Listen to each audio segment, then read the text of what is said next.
Hello, crime enthusiasts. Are you ready for another chilling investigation? The case of Gerardo couple. Jennifer Gerardo was born December 19, 1970, in the city of Fort Wayne, Allen County, Indiana, USA. She spent her childhood and teenage years in the area. Jennifer graduated from Bishop Luers High School, where she achieved excellent results in advanced courses. She then attended Purdue University at Indianapolis, studying communication and actively participating in the theater arts program. Later, she continued her communication studies at Butler University. Jennifer earned a Bachelor of Arts degree in Communication and Theater Arts. Throughout her career, she worked in marketing for various Indiana companies, including roles in Carmel and Indianapolis. Notably, she served as marketing manager at Cercier Instrumentation for several years. In the summer of 1986, Jennifer met Mark Gerardo in Fort Wayne, Indiana. At the time, they were both teenagers, and Jennifer was working at a local Taco Bell. Mark was immediately drawn to her, captivated by her striking blue eyes and bright smile. Mark was initially unable to express his feelings to Jennifer. The romance between Mark and Jennifer only really began when they met again by chance after 4 years, at a nearby shopping mall where Jennifer was working. He began visiting her frequently, and one day, she encouraged him to make a move, asking him directly when he would take her out. Jennifer's confidence and willingness to speak her mind drew Mark to her. He described her demeanor as the opposite of his own, admiring her boldness. Melissa Murphy, a childhood friend of Jennifer's, recalled how excited Jennifer was when she first met Mark, saying Jennifer was convinced he was the one and would do anything for him. Mark and Jennifer got married on October 23, 1993, when Mark was 25 and Jennifer was 23. Their relationship, which began in adolescence, continued to flourish into adulthood. Mark reflected on their happiness together, saying he couldn't imagine spending his life with anyone else. However, like any couple, Mark and Jennifer faced challenges in their marriage and had to navigate the low points together. Mark said the arguments between him and his wife were very tense, and Jennifer always won because she wanted to be the one to make the final decision. Mark's high school friend, Mike Hartman, shared that although he wasn't privy to all the details of their relationship, he knew they had fierce disagreements. Despite their strong marriage, the 2008 financial crisis significantly impacted them. Mark later mentioned that it changed everything, and money became a major source of stress and arguments. In November 2011, they relocated to Greenville, South Carolina, where they found new marketing jobs. Exploring the state's beautiful landscapes brought them closer together, and their marriage experienced a renewal. However, their renewed life came to a halt in 2017. Jennifer lost her job, leaving her struggling to find a new one, and she was no longer the strong, confident woman she once was. Around this time, the couple felt it was time for a change and a fresh start. They decided to move to Delaware, and Mark began looking for a job right away. He came across a job posting at the University of Delaware for a creative director in the marketing department, a role that would come with supervisory responsibilities. Mark emailed his application and quickly received a response from a woman 15 years his junior, who would be his supervisor if he got the job. She invited him for an interview. Initially, Mark was nervous about working under someone 15 years younger than him, but his worries soon disappeared after meeting Meredith Chapman. This was their first encounter. At the time, Meredith was 33 years old and originally from Pennsylvania. She had graduated from the University of Delaware with a bachelor's in communication and a master's in education. She was married to Luke, a former New York City councilman, and they lived in Fairfield Crest, Delaware, with their dog Indy. The couple had married in 2009. During his interview, Mark was immediately drawn to Meredith's beauty and intelligence. He recalled thinking, "I have to work for this person," within 5 minutes of sitting across from her. He found her articulate, energetic, and passionate about her job, and was impressed by her accomplishments at such a young age. Meredith seemed impressed by Mark, as she immediately offered him the job. Mark gratefully accepted the offer and moved to Wilmington, Delaware in November 2017. His wife, Jen Eyre, stayed behind in South Carolina to lease out their home. Mark was excited about the new opportunity and the chance to advance his career. Unbeknownst to him, this marked the start of the demise of his marriage to Jen Eyre. Mark spent 45 days living alone in Delaware, getting to know Meredith better. They discovered they had a lot in common, and she invited him out for a drink one evening. Mark found it easy to talk to Meredith and opened up to her about his marriage to Jen Eyre, sharing some of his personal struggles. He also told her about the loss of his parents and brother. Mark was unaware of what was happening between him and Meredith at first. Mark stated that he really hadn't known what was happening. He admits that he feels affection for Meredith and expresses that being with her is a wonderful experience. After their dinner date, he started to understand his feelings and realized he was attracted to her. As Mark spent more time with Meredith, the issues in his marriage became more apparent. He began to compare Meredith to his wife, noting that Meredith praised him and made him feel appreciated, which was something his wife never did. Mark was really touched by Meredith's compliments. Mark was deeply attracted to Meredith, but he felt guilty about betraying his wife. As a result, he initially attempted to end his relationship with Meredith.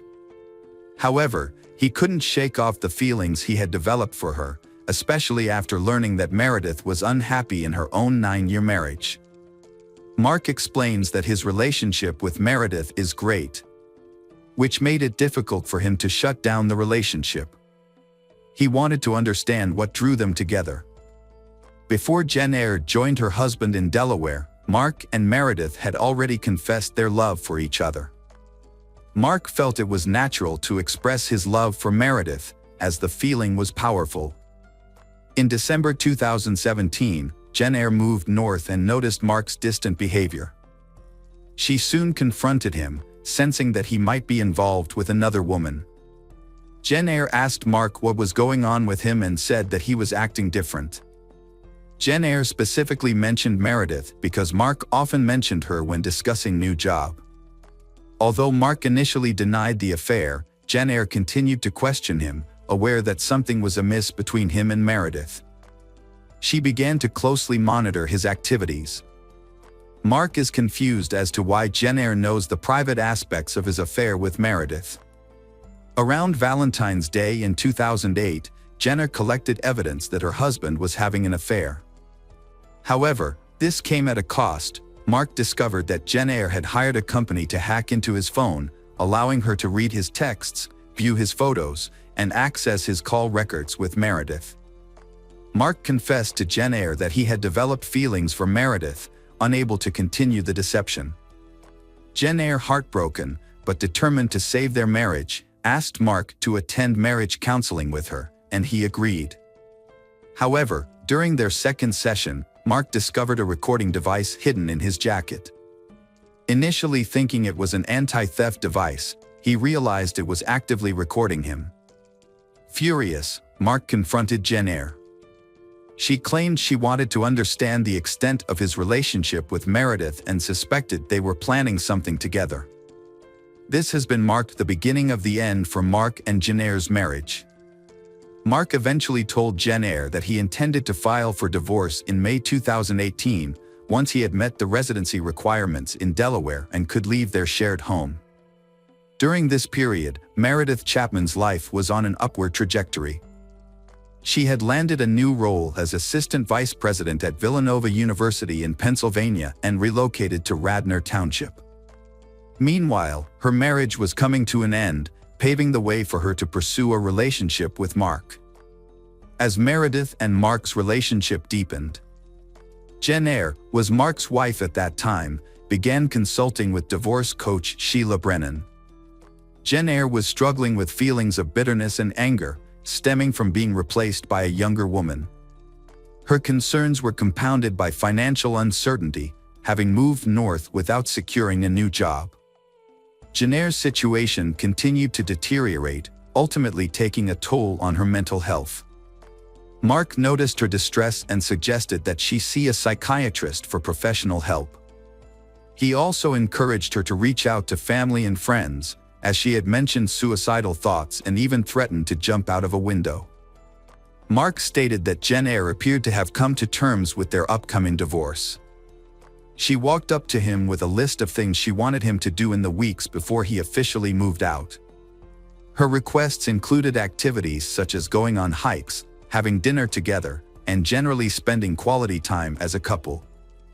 Mark agreed to fulfill her requests, thinking it would help Jen Eyre be in a better emotional state. During this time, Jen Eyre appeared to be acting normally, although she would occasionally become emotional and break down in tears. Over the next few weeks, Jen Eyre started posting on the app Nextdoor. She was looking for recommendations for a good marriage counselor who could help couples that were close to getting a divorce. In her post, Jen Eyre specified that they needed a counselor with extensive education and experience in handling complex issues such as infidelity, depression, traumatic experiences, and child-parent dynamics. However, unbeknownst to Mark, Jen Eyre had secretly been planning her revenge. On the night of April 23, 2018, Mark and his wife Jen Eyre were scheduled to meet at a restaurant to discuss their divorce agreement. However, Jen Eyre sent Mark a series of messages, first saying she was running late, then telling him to go home as she wouldn't make it to the. Mark got up to leave, but minutes later, he received a disturbing picture from Jen Eyre, an image of trash with a condom in the middle. This led him to believe Jen Eyre was rummaging through Meredith's trash can outside her home. More text messages followed, including one that said he had ruined co-life. Jen Eyre's next messages were even more ominous, saying she hoped he never found happiness and she had said goodbye to Mark. Alarmed and fearing for Meredith's safety, Mark tried to contact Meredith multiple times, but all his calls and texts went unanswered. Worried about a confrontation between Jen Eyre and Meredith, Mark rushed to Meredith's house.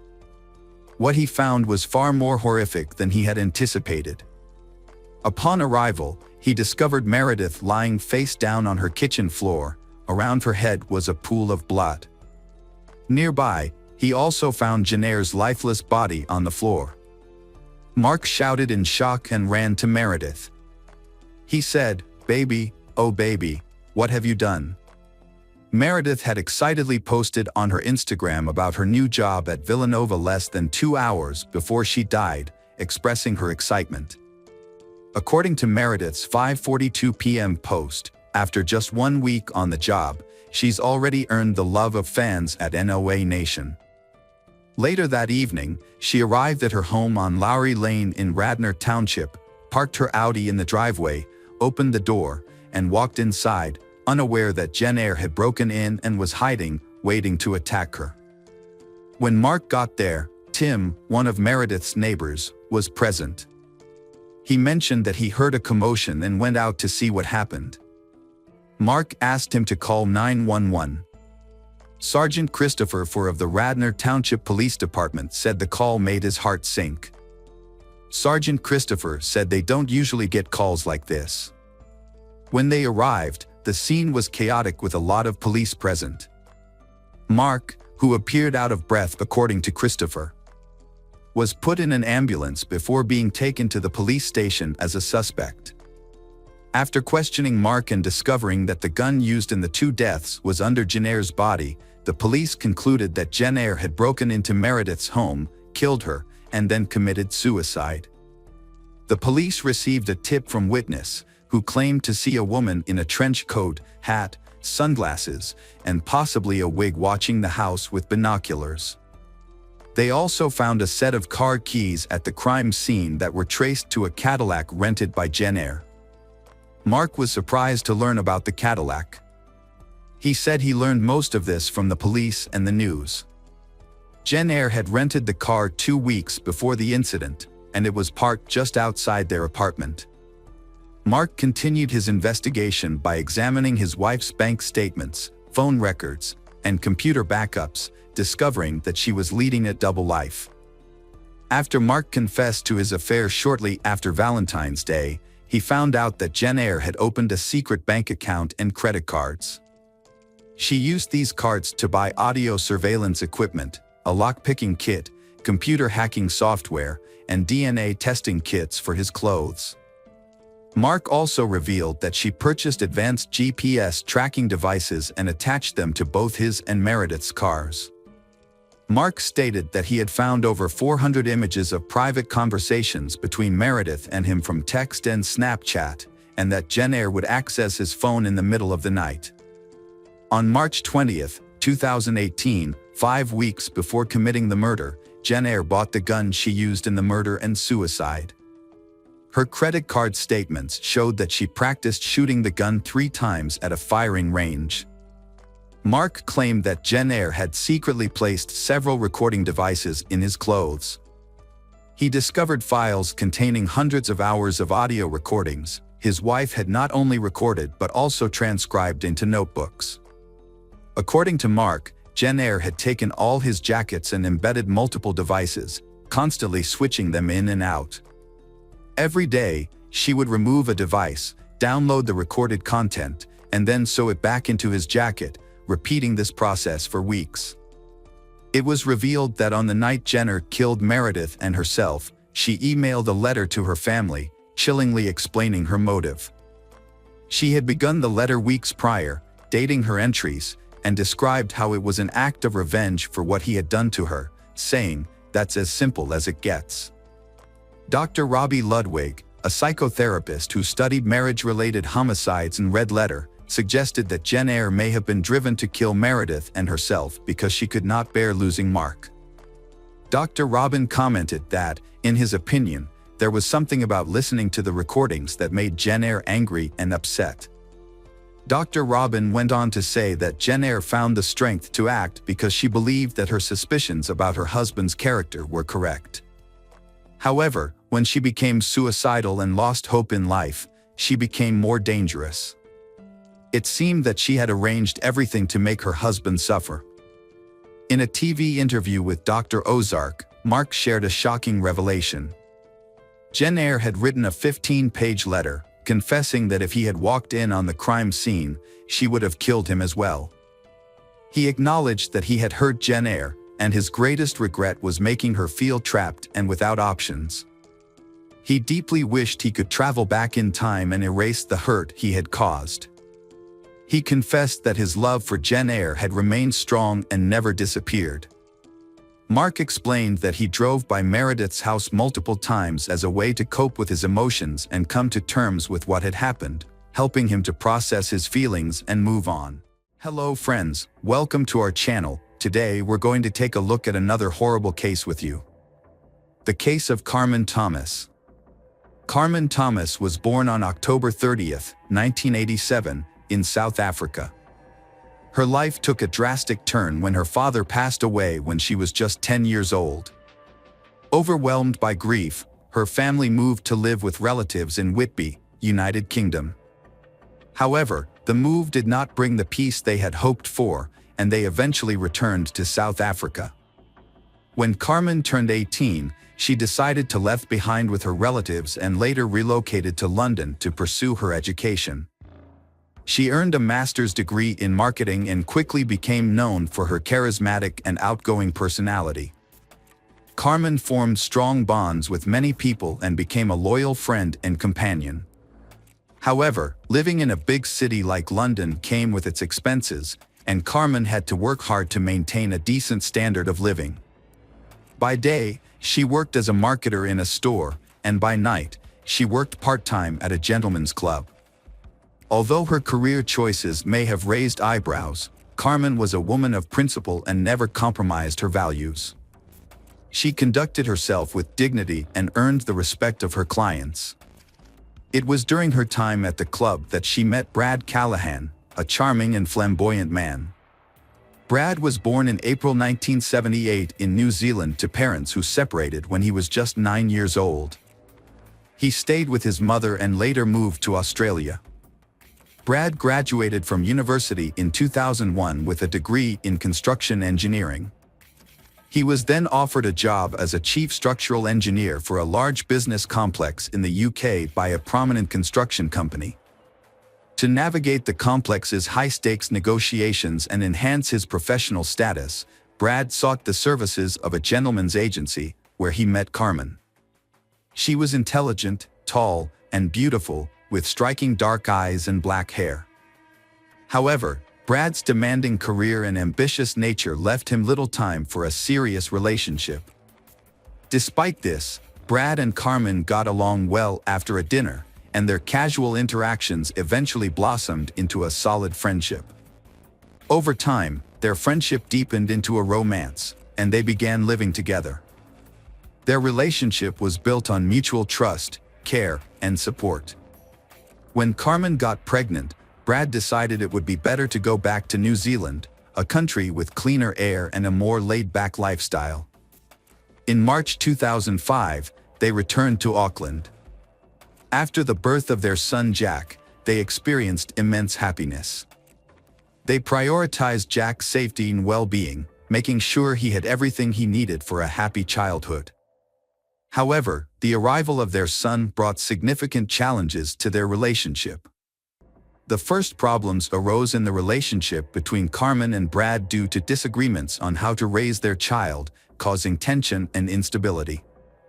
After 3 years, they decided to go their separate ways, but shared joint custody of their son, Jack. The breakup was challenging for both, but they made a genuine effort to maintain a positive relationship for Jack's sake. Carmen and Jack eventually moved in with Colin, Carmen's half-brother, who also lived in Oakland. With time, Carmen regained her emotional balance and started a new life without Brad. In 2008, she and her son relocated to a house on a street near Brad's, so Jack could be close to his father. Having lost her own father at a young age, Carmen wanted to ensure Jack always had a father figure in his life. Despite her decision to live near Brad, Carmen's friends and family believed she and Brad still had a good friendship, but in reality, they only spent time together when it was related to Jack. As time passed, life continued for Carmen. After parting ways, Carmen and Brad each attempted to move on. Brad resumed his career as a construction engineer and, in May 2009, began a new relationship, which ultimately led to an engagement. Meanwhile, Carmen devoted herself to raising their son and, much to Brad's dismay, returned to her work at a gentleman's club. This choice troubled Brad. Carmen repeatedly presented Brad with ultimatums, but he dismissed her requests, focusing on his impending marriage and plans for fatherhood once again. This marked the beginning of adjustments to his financial commitments, specifically affecting the alimony payments for the maintenance of their son, Jack, which Brad made in accordance with their agreement. However, Carmen viewed the financial constraints as a catalyst in an escalating series of conflicts. Tensions escalated until March 19, 2010, when a domestic violence incident occurred. Police responded to a neighbor's call about a dispute and mediated the situation. As a result, Carmen received a formal warning from law enforcement. On June 29, 2010, Brad visited Carmen's house to discuss a new school for Jack and to sign a written agreement for child support. However, Carmen was unhappy with the document and asked Brad to leave, yelling that Jack was not his son as he departed. 2 weeks later, Brad tried to contact Carmen again, but she did not respond. On July 13, 2010, Brad reported Carmen missing to the police, who began searching for her. Through video footage and interviews with neighbors, investigators were able to reconstruct a timeline of events leading up to Carmen's disappearance.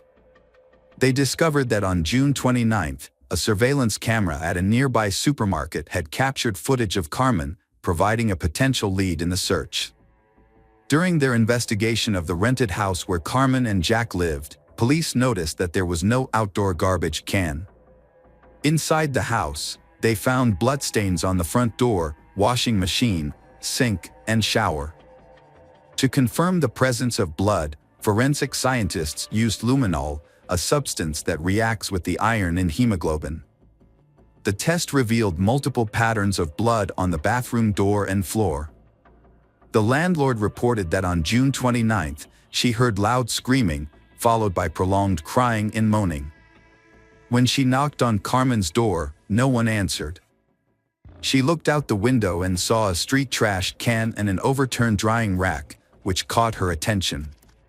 She called her husband, but before he arrived, Brad walked out of the house, carrying soiled clothes. He told the landlord that Carmen had become ill after a medical procedure and had vomited blood. However, the landlord noticed that Brad appeared to have just taken a shower. She had no reason to doubt his story, so she didn't call the police. The search for Carmen continued, and her cell phone activity caught the police's attention. Although messages were being sent from her phone regularly, the tone and language used were unusual and didn't match her previous communication style. The outgoing messages and calls continued until July 10th. During further investigation, Carmen's car was found, and in the back seat, they discovered her luggage, clothes, and other personal belongings. The police investigation into Carmen's disappearance began with the examination of her seized suitcase, which revealed traces of blood and a note indicating she owed money to her employer. An envelope with Misty's name and $270 was also found in the glove compartment. Inspector Mark Benefield suspected foul play after finding blood in the car and launched a search for Carmen's body in the countryside southeast of Auckland, but it was inconclusive. As the investigation continued, police analyzed Carmen's and Brad's phones, discovering they had been in close proximity to each other during the search. However, Carmen's phone was not connected to a cell tower in Hamilton. A crucial piece of evidence was a missing trash can, which had disappeared from its usual spot near the house on the day Carmen vanished. A neighbor reported seeing the can being taken away through her window. Police suspected the trash can might have been used to dispose of evidence. When EE examined Brad's phone records and bank card details, then they found that on June 30th, Brad had purchased a meat cleaver, a large plastic container, and several garbage bags, which raised suspicions. By studying Brad's daily routine, police identified some unusual events, including a day when he arrived early at the construction site and walked alone around the property for an extended period. While it was not unusual for a supervisor to be on site early, the police found it noteworthy. After gathering evidence, including Carmen's cell phone and suspicious purchases, they began to suspect Brad of murder. They believed Brad had killed his former lover, Carmen Thomas, by hitting her multiple times in the head and then carefully hiding her body. On September 21st, Brad was arrested and charged with Carmen's murder and attempting to obstruct justice. Brad's second son was born while he was in custody, causing him to become emotional and resentful. 9 days after his arrest, Brad broke down and revealed to investigators the location of Carmen's body. It turned out that Brad had attempted to create an alibi by making it seem like Carmen had left for Hamilton and never returned. However, under questioning, he eventually detailed the events of the day Carmen was killed, revealing that his plan had not been as perfect as he thought. Brad admitted that Carmen and Brad had a heated argument, which ended with Carmen telling Brad that Jack was not his son. In a fit of rage, Carmen kicked Brad out of the house. However, he returned 5 minutes later, grabbed a baseball bat, and brutally attacked Carmen, striking her in the head with such force that she fell unconscious, bleeding profusely. Despite realizing the gravity of his actions, Brad continued to assault Carmen, throwing several punches. Memories of happier times flashed before his eyes, but his anger and resentment consumed him. Brad knew his life would never be the same after this moment, and he could never undo the damage. Nevertheless, he felt a twisted sense of satisfaction, believing that he had solved his problem and ensured that Jack was now his alone. Brad regained his composure, took a shower, and quietly left Carmen's house. In the following days, he devised a plan to dispose of Carmen's body and cover up the crime. He met his friend outside a supermarket and asked him to buy black garbage bags, kerosene, and cleaning products, hoping to avoid raising suspicion. Brad then returned to the apartment, meticulously cleaned up the bloodstains, wrapped Carmen's body in a bag, and disposed of it in a trash can. After killing Carmen, Brad dismembered her body into 8 pieces to make it easier to dispose of. He cut off her legs at the hip joints and then cut each leg in half at the knee. He also severed her arms and head from her torso. A few days later, on July 3rd, Brad met a friend at a boat ramp in Oahu Bay, near downtown Oakland. He confessed to his friend that he had killed Carmen during an argument and asked for help disposing of her body. However, his friend refused to provide a boat to dump the remains into the sea. Over the next few days, Brad drove to Ware Ridge in West Auckland and buried the dismembered body parts in a shallow grave. On July 7th, he drove Carmen's car to Hamilton and abandoned it in a hotel parking lot. He left a suitcase of clothes and some of her personal belongings in the car to make it seem like she had left voluntarily. However, he made a critical mistake by including bloody clothes in the suitcase. In an attempt to cover his tracks, Brad started sending text messages from Carmen's cell phone to her friends, pretending to be her. He claimed that she was not feeling well and had been in bad shape for days. However, this plan ultimately backfired on him. On October 1st, police excavated the burial site indicated by Brad and found the body of Carmen Thomas. Her remains were discovered in plastic containers, carefully removed from a makeshift grave on Wayfair Ridge. An autopsy revealed that Carmen Thomas had died from multiple blows to the head, with the fatal blow causing a compressed skull fracture. After multiple forensic examinations, Carmen's body was released to her family on October 13th. Tragically, her young son Jack, who had been waiting and hoping to see his mother again, was only able to hug and kiss her white casket. On February 8, 2011, Brad Callahan's first court hearing was held.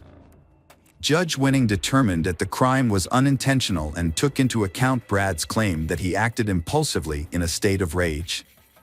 However, the judge was more severe in his assessment of the subsequent cover-up.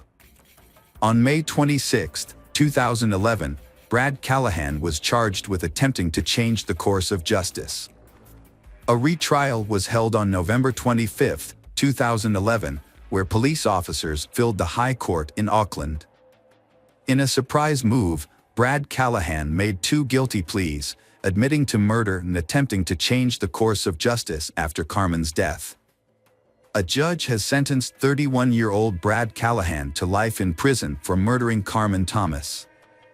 Brad was also given a 6-year sentence for attempting to interfere with the investigation into Thomas's death. The judge considered this one of the most serious cases of attempted interference with justice, describing Brad's actions as extremely serious. During the trial at Auckland High Court, the judge criticized the brutality of Thomas's murder, but decided not to impose the harshest possible sentence. The courtroom was filled with Thomas's friends and family, including her parents who had traveled from South Africa. Judge Venin condemned Brad's attempts to cover up his crime, which involved considerable effort and deception. The 6-year sentence for interfering with the investigation will be served at the same time as the life sentence. In a statement, the Thomas family expressed their ongoing anger and grief, saying that no punishment can bring their daughter back. However, they are relieved that Brad will be in prison for a long time, giving him the opportunity to reflect on the harm he has caused. Little boy Jack Brad is living with his grandmother in another town under an assumed name. Today we're going to take a look at another horrible case with you. The case of Corey Richens. Eric Richens was born on May 13, 1982, and had a profound impact on the lives of those around him. Throughout his childhood and teenage years, Eric was fiercely passionate about sports, excelling in basketball, baseball, and soccer, which reflected his dedication to staying active. His true love, however, was anything that took him outdoors, particularly hunting, where his exceptional marksmanship and keen eye earned him numerous trophies from around the world. Eric was renowned for his dynamic personality, which radiated joy and laughter wherever he went. He possessed a natural talent for telling stories, playing harmless pranks on friends, and contagious laughter that would light up the room. Eric was undoubtedly the life of every party, leaving a lasting impression on everyone he met. Eric, a Utah resident, possessed an extensive collection of motorized vehicles, including trucks, four-wheelers, and snowmobiles, which he used to explore the outdoors and satisfy his thirst for adventure. Although he loved having fun, Eric was deeply committed to his faith and was an active member of the Church of Jesus Christ of Latter-day Saints. With the encouragement of his family, he volunteered for a 2-year mission trip to Mexico City, where he honed his Spanish language skills. Upon completing high school, Eric pursued higher education at the University of Utah, graduating in 2009 with a bachelor's degree in international studies and a minor in Spanish. Eric met Corey Darden at Home Depot, where she was an employee. As a regular customer due to his construction work, Eric developed a friendly connection with Corey over time.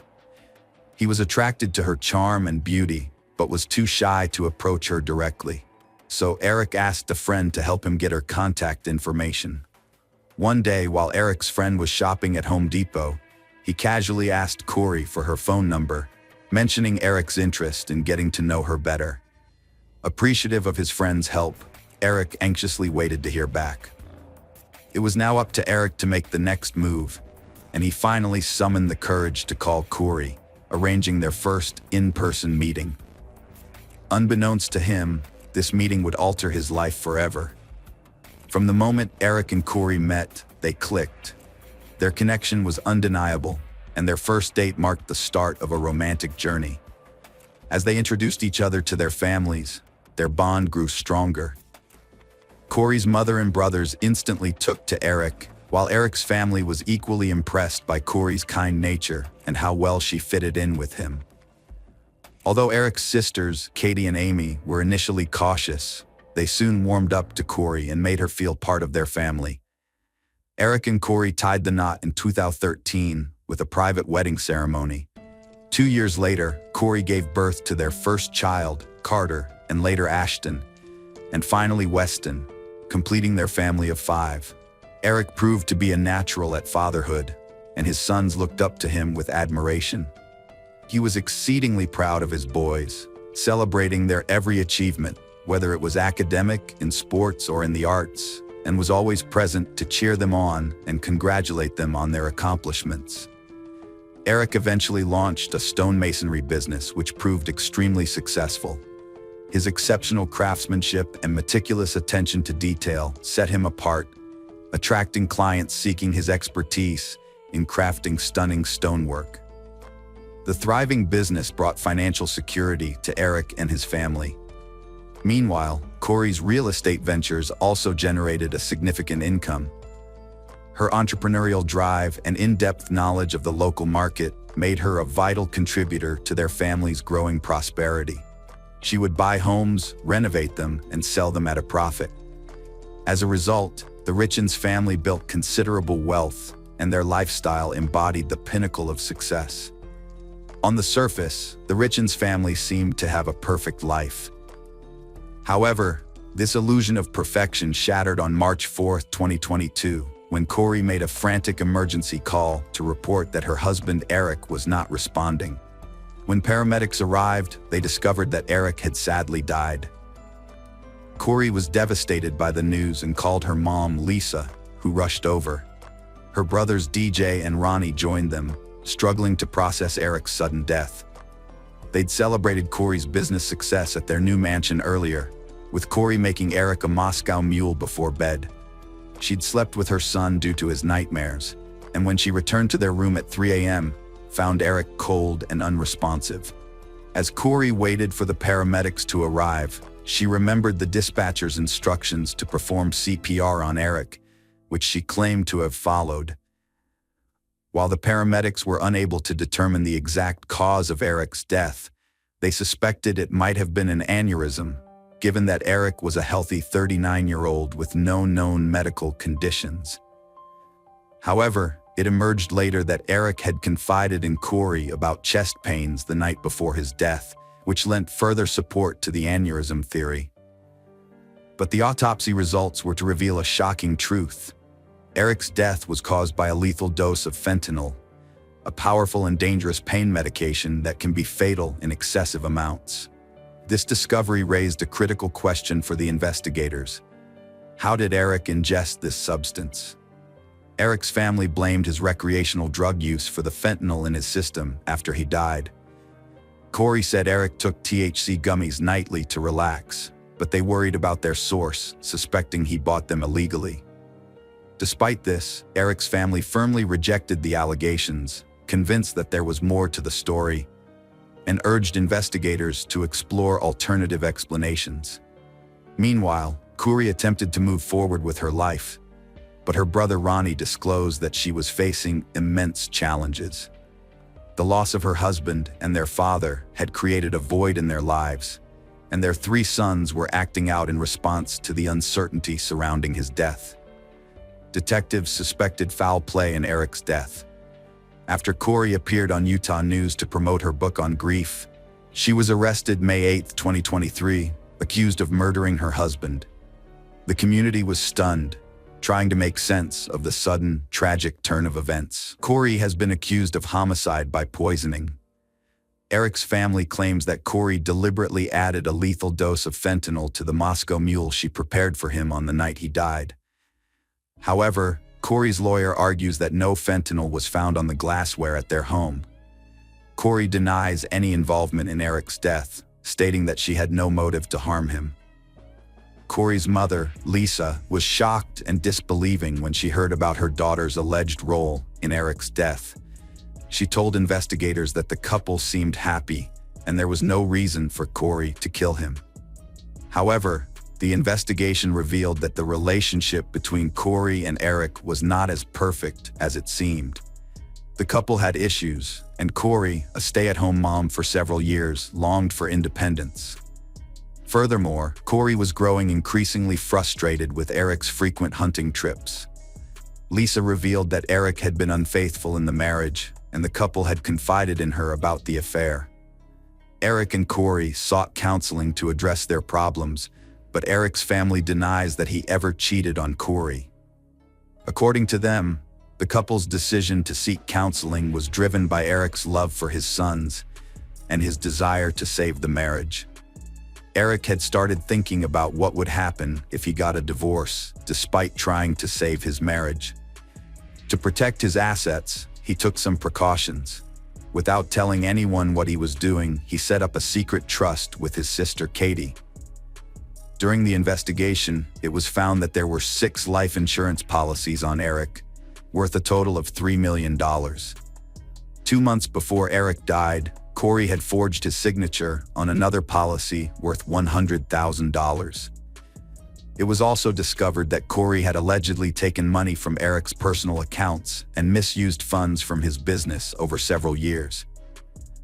A spokesperson for Eric's family claimed that Corey's house-flipping business was in trouble, despite her claims that it was doing well. In fact, it was millions of dollars in debt. The spokesperson alleged that Corey urgently needed money, and that, according to a premarital agreement they had signed, she would only inherit Eric's business assets if he died before her, while they were still married.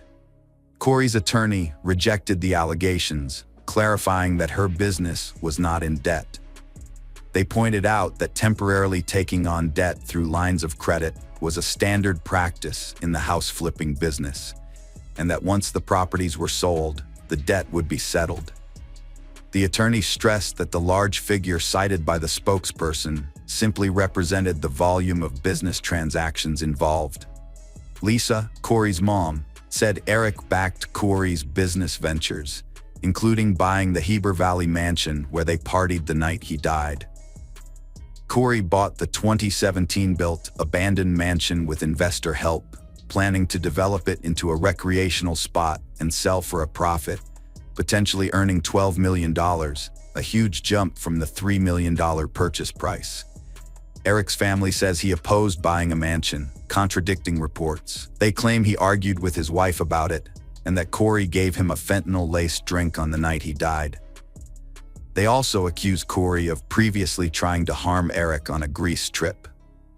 However, Corey's brother Ronnie denies these claims, saying Eric's illness was due to taking antibiotics and being mistakenly served liquor. Eric's family claims Corey tried to kill him twice, including on Valentine's Day 2022, when he had a severe allergic reaction after eating a sandwich she brought him. They also questioned her behavior after his death, including an incident where she punched his sister in the face and neck while trying to access a safe containing $125,000 to $165,000 in cash. Corey had a 4-hour bail hearing, handcuffed beside her attorney, trying to convince the judge to release her on bail. Prosecutors presented 3 witnesses and evidence, claiming she poisoned her husband. A cell phone expert testified about Corey's Google searches, including how to retrieve deleted iPhone texts and a lethal fentanyl dose. Her attorney countered that these searches happened after her husband's death, as Corey sought answers to her own accusations. Prosecutors questioned the lead detective about Corey's sources for the drugs used to kill Eric. A woman named Carmen Laber, who worked for Corey, told investigators about a meeting where Corey asked her to buy fentanyl for an investor with a back injury. Carmen, with a criminal history, agreed and bought 15 to 30 pills, exchanging them for cash on February 11, 2022, days before Eric's poisoning attempt. During the investigation, Carmen revealed that Corey got in touch with her again, saying he wanted stronger drugs. She said Corey paid for the pills with a check about a week after Eric died. However, Corey's lawyer disputed this, suggesting the check might have been payment for cleaning work instead. The lawyer also tried to raise doubts about Carmen's trustworthiness by pointing out that she was a convicted felon on probation. At the bail hearing, Eric's sister spoke to the judge about the family's intense emotional pain after Eric's death, and their fear that if Corey were released on bail, they would suffer even more. The judge decided to keep Corey in custody. In 2023, Corey had a serious medical crisis in jail after taking prescribed medication, which caused her to have a seizure and required hospitalization. While searching her cell, jail officials found a handwritten letter that prosecutors claimed provided additional evidence of Corey's plans and motivations. Prosecutors requested a no-contact order, citing the letter as proof of Corey's attempt to intimidate witnesses. Prosecutors claim Corey wrote her mom, instructing her brother Ronnie on how to testify in court, saying Eric got drugs in Mexico. The letter stated Ronnie should say Eric admitted to buying pain pills in Tijuana and to obtain texts about Eric's drug use. Corey adamantly denied the letter was witness tampering, stating that the letter was nothing but a fictional creation she wrote as a fantasy story. The judge denied the motion for no contact, stating that the state failed to prove witness tampering. Corey's family seeks custody of their 3 sons, currently living with Eric's relative. The boys have regular video calls with Corey in jail, and her family attends their public sports events.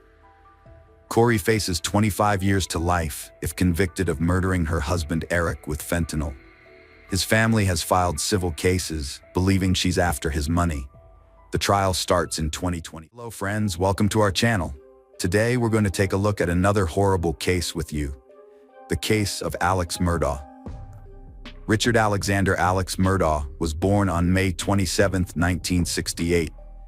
His family, the Murdaughs, are a respected and well-connected family of lawyers who have dominated South Carolina's low-country legal system for over 100 years. 3 generations of Murdaughs served as district attorneys of the 14th Judicial Circuit from 1920 to 2006, but Alex's actions brought an end to their reign.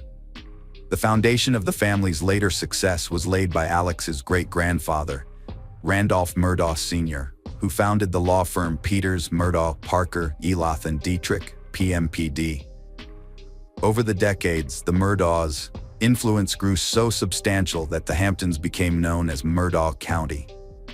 Alex pursued a law degree from the University of North Carolina, following in his family's footsteps. There, he met his future wife, Margaret Maggie Burrell, and they started dating in 1991. They got married 2 years later, on August 14, 1993, at the Second Presbyterian Church in South Carolina. Alex and Maggie had 2 sons, Richard Buster Murdaugh and Paul Murdaugh. Alex became a personal injury attorney with his family's firm PMPD, aiming to continue his family's legacy.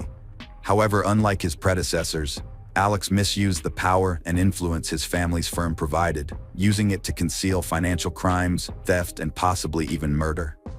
For over a decade, his wrongdoing went unnoticed until his youngest son Paul was involved in a boating accident that resulted in a girl's death. Paul Murdaugh's boating accident, the latest in a series of suspicious deaths surrounding the Murdaugh family, has sparked speculation that these accidents might be part of a larger cover-up. The theory seems plausible, given the family's history and resources, especially considering how they handled Mallory Beach's death. On February 23, 2019, Paul Murdaugh drove the family boat to a party on Puka's Island. The 19-year-old, fresh out of high school, was accompanied by his girlfriend Morgan Dowie, Anthony Cook, Mallory Beach, and Miley Allman. They were looking forward to an unsupervised night of fun, starting with a house party and an oyster roast on the island. To ensure a fun night, Paul used his older brother's identity card to buy beer and hard liquor. The group departed from the Murdaugh River House around 7 p.m. By midnight, they were ready for more fun, so Paul suggested driving the boat to downtown Beaufort, where he and Connor had a few more drinks. At around 1 a.m., they headed back to the boat. As they walked back, a surveillance camera caught a tender moment between Anthony and Mallory. By this time, Paul had drunk a lot of alcohol, and according to the other passengers, he began acting strangely around 1:15 a.m. Once they were back on the water, the situation rapidly deteriorated. Paul's behavior became erratic, and the group started arguing with him. He was driving the boat in circles, clearly drunk.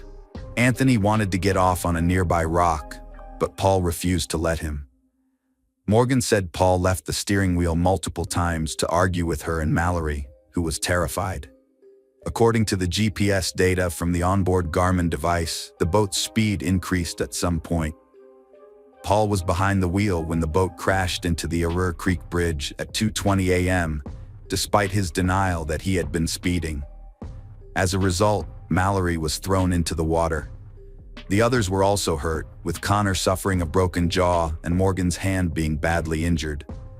Connor managed to call 911, and help arrived quickly. When the Beaufort County Deputy Sheriff arrived, he found the teenagers in a state of distress. Anthony was particularly agitated, having tried to rush towards Paul after witnessing the scene. The police investigation revealed blood in the main compartment of the boat and a large gash in the hull from the impact. It was clear that all the teens were heavily intoxicated. While Anthony was not taken to the hospital, the others were transported for medical treatment. Paul was the most agitated of the group, with a blood alcohol level of 0.243, significantly exceeding the legal limit. That night, Alex Murdaugh, Paul's father, was visible as he moved from one hospital room to another, attempting to calm them down and mitigate the situation. Following an 8-day search, the search party finally discovered Mallory's body, and the coroner's report stated that her cause of death was a combination of blunt force trauma to the head and drowning. Despite multiple eyewitness accounts, including Paul's girlfriend Morgan, who claimed Paul was out of control at the steering wheel on the night of the incident, he was neither arrested nor charged. This led to speculation that Alex Murdaugh had somehow manipulated the justice system to spare his son. In March 2019, the Murdaugh family faced a wrongful death lawsuit filed by Mallory's family.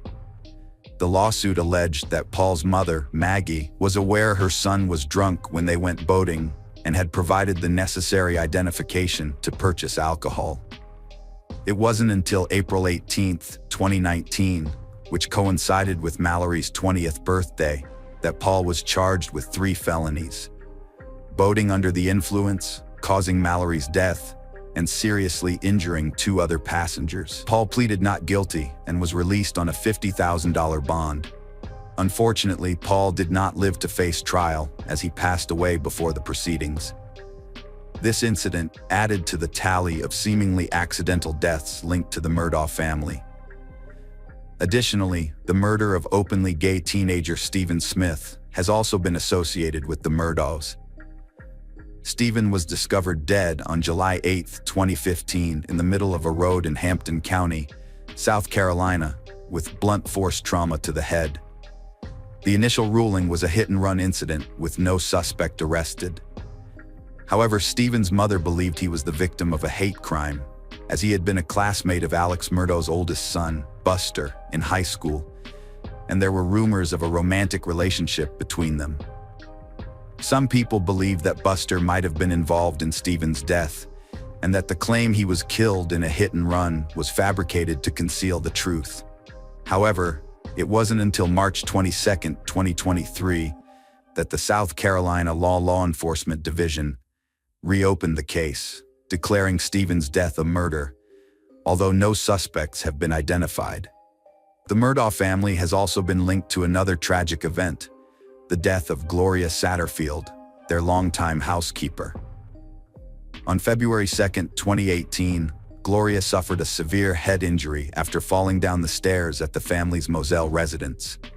She died on February 26, 2018, due to complications arising from her injury. Alex Murdaugh claimed that his dogs ran to greet Gloria at the top of the stairs, causing her to trip and fall backward, hitting her head. However, no autopsy was performed to verify his account, and her death certificate lists the cause of death as natural causes. Gloria Satterfield's sons sued Alex Murdaugh for wrongful death, winning a $4.3 million settlement in 2020. However, they didn't get the money. Instead, Murdaugh and his friend, lawyer Corey Fleming, stole the payout, diverting it to Murdaugh's account without the sons' knowledge. Satterfield's sons sued Alex Murdaugh on Sept 15, 2021, same day state investigators started criminal probe into Gloria Satterfield's death, sparked by coroner's finding of unnatural causes, leading to exhumation for further investigation. By Sept 2021, Alex Murdaugh faced financial and embezzlement charges after nearly a decade of fraud schemes, including a money laundering and painkiller ring with his cousin Curtis Smith. On September 4, 2021, Alex Murdaugh concocted a sinister plan. He gave a gun to Curtis and instructed him to shoot him. The goal was for Alex's son, Buster, to collect a life insurance payout of $10 million upon Alex's death. Curtis followed the plan, pulling over where Alex had staged a fake flat tire and shooting him. However, the bullet only caused minor injuries, and Alex was able to call 911 himself. When law enforcement arrived, they suspected foul play but couldn't prove it. Days later, Alex confessed to conspiring with Curtis to stage the shooting. His lawyers claimed that he was struggling and that unsavory characters were taking advantage of his vulnerable state of mind. Alex surrendered to authorities when he learned a warrant had been issued for his arrest. He was charged with insurance fraud, conspiracy to commit insurance fraud, and filing a false police report. 2 days after the incident, Alex announced his resignation from his family's law firm, citing his intention to enter rehab for treatment. After leaving the hospital, he expressed regret over his recent decisions, saying that he had made many decisions that he truly regretted. Just hours later, another bombshell dropped when his firm released an official statement accusing Murdaugh of embezzling $792,000 in company funds. The firm's CFO had earlier confronted him about the missing money and subsequently reported him to the authorities. As a result, the South Carolina Supreme Court indefinitely suspended Alex's law license in September 2021. As investigators continued to scrutinize Alex Murdaugh's life, they uncovered a web of financial crimes, including tax evasion, embezzlement, and misappropriation of funds from clients and his law firm. After leaving rehab on October 14, 2021, Alex was arrested again and charged with 2 felony counts of obtaining property by false pretenses.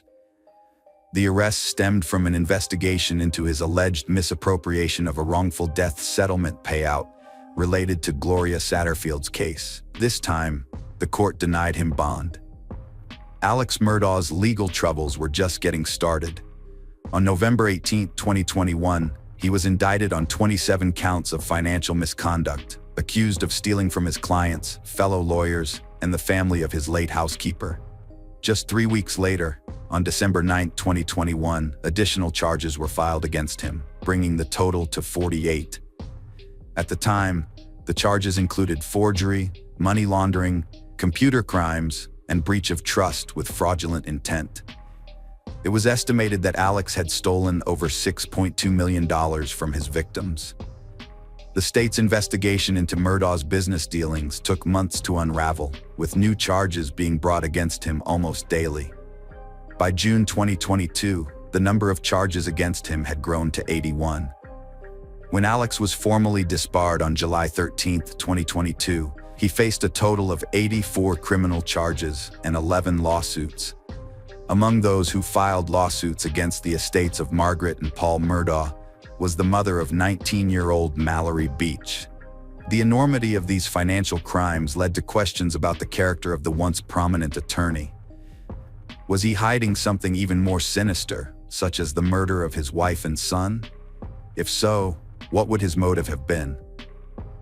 South Carolina Law Enforcement Division re-examined the double murder case with new info from Alex Murdaugh's financial crimes investigation. They found Alex and Maggie's marriage was troubled, with Maggie living separately at the beach home, an hour from the Moselle property. Marion Proctor stated Maggie Murdaugh was hesitant to meet her husband at their lodge, thinking it suspicious. Despite her reservations, she agreed to visit before seeing his dying father, but was killed beforehand. Maggie and son Paul were found shot dead at their 1,700-acre estate. They were discovered near the dog kennels with multiple gunshot wounds.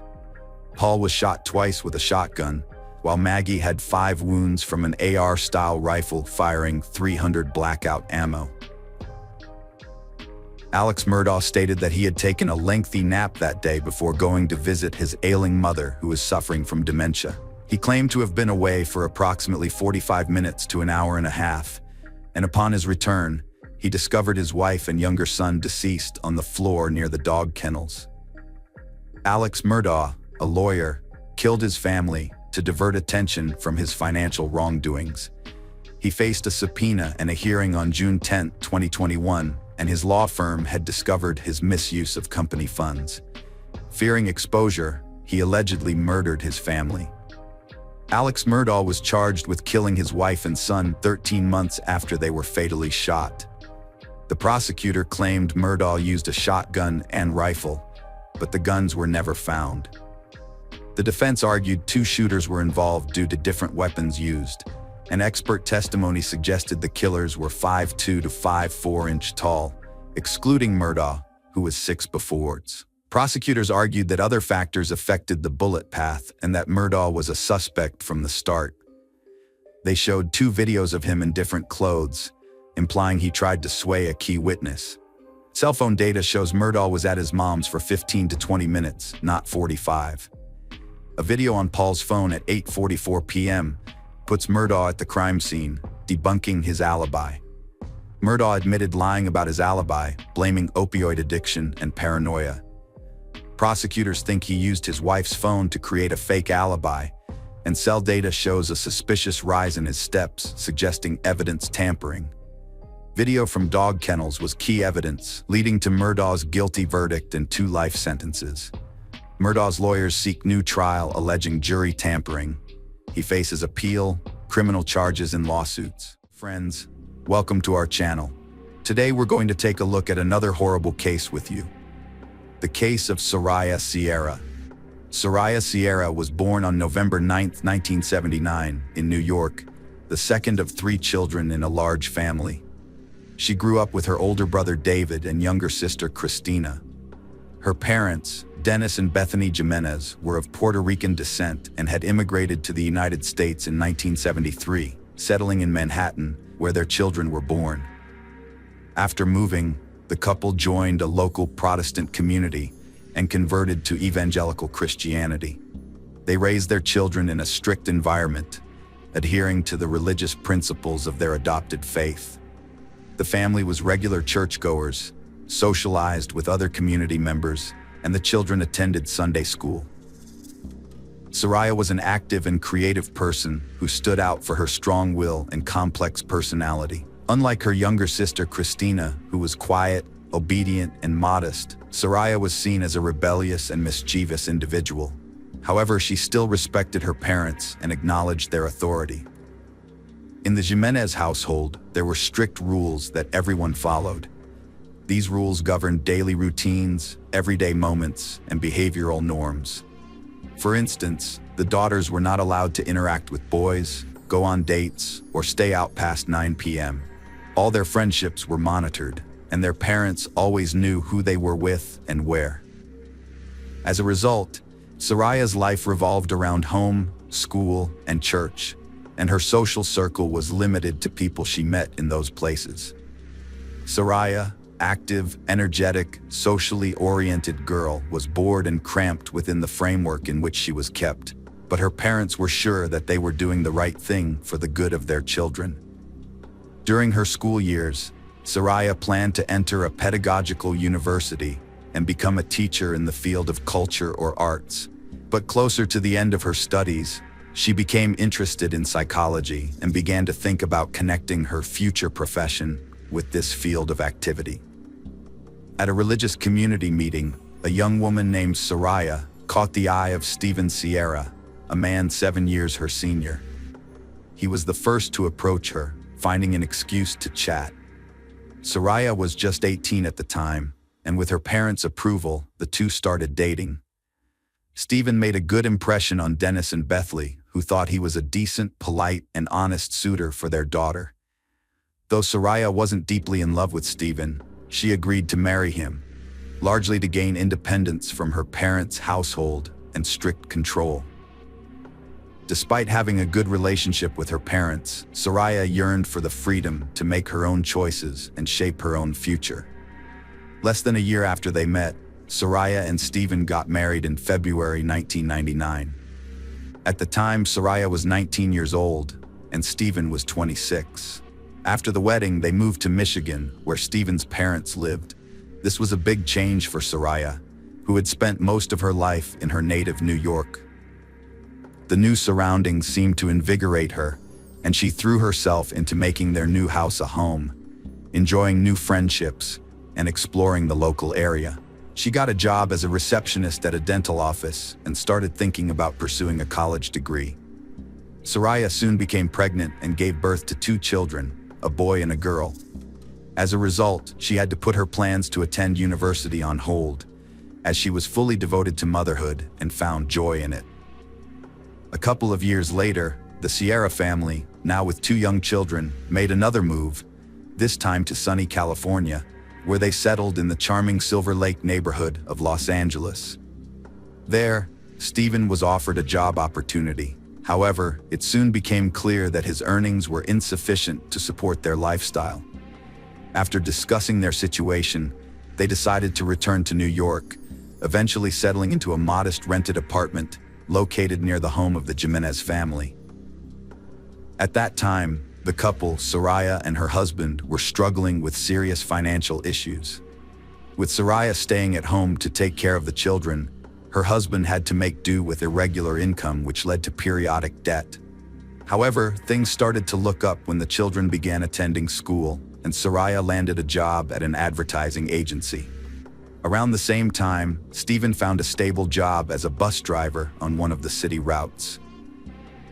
In her late 20s, with the children grown and their lives stable, Soraya revived her long-held plans to pursue higher education. Unlike her earlier interest in pedagogy, she now opted for the psychology faculty at a local university. However, Soraya soon lost enthusiasm for her studies, finding the lengthy lectures dull and uninspiring.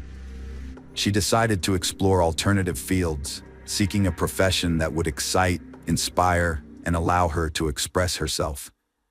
Since Soraya was a creative person with a talent for drawing and finding beauty everywhere, she became fascinated with photography.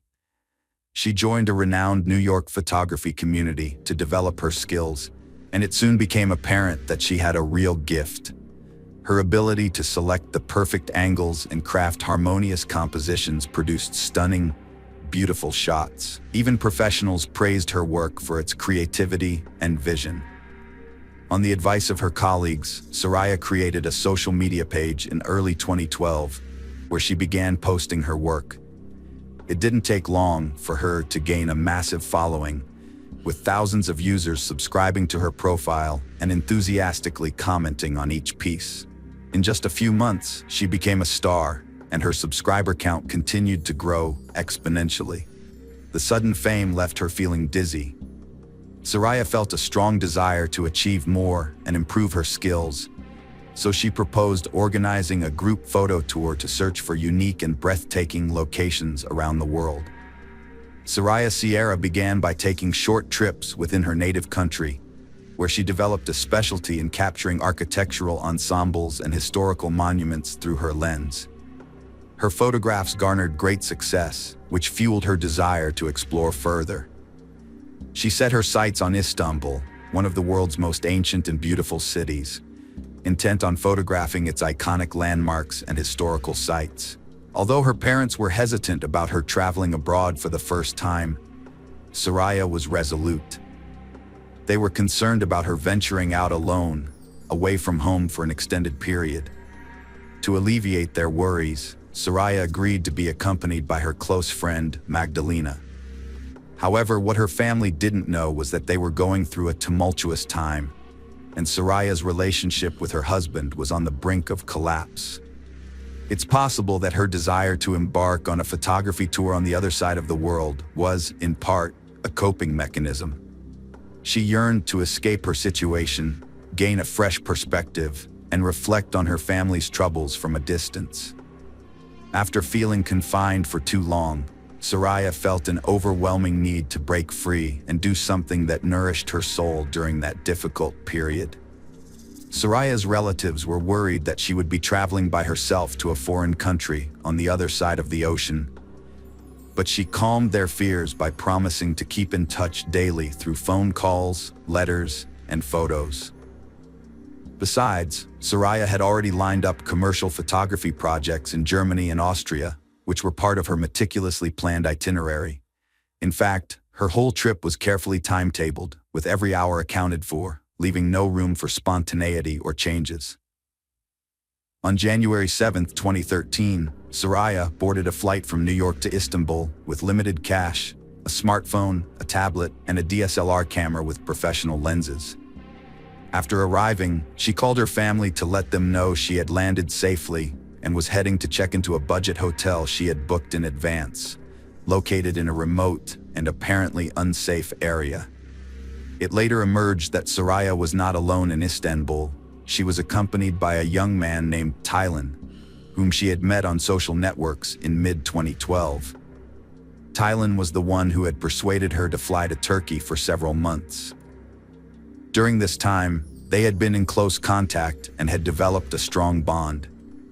Soraya had complete faith in her new friend, and they spent almost every day together, exploring the city's attractions.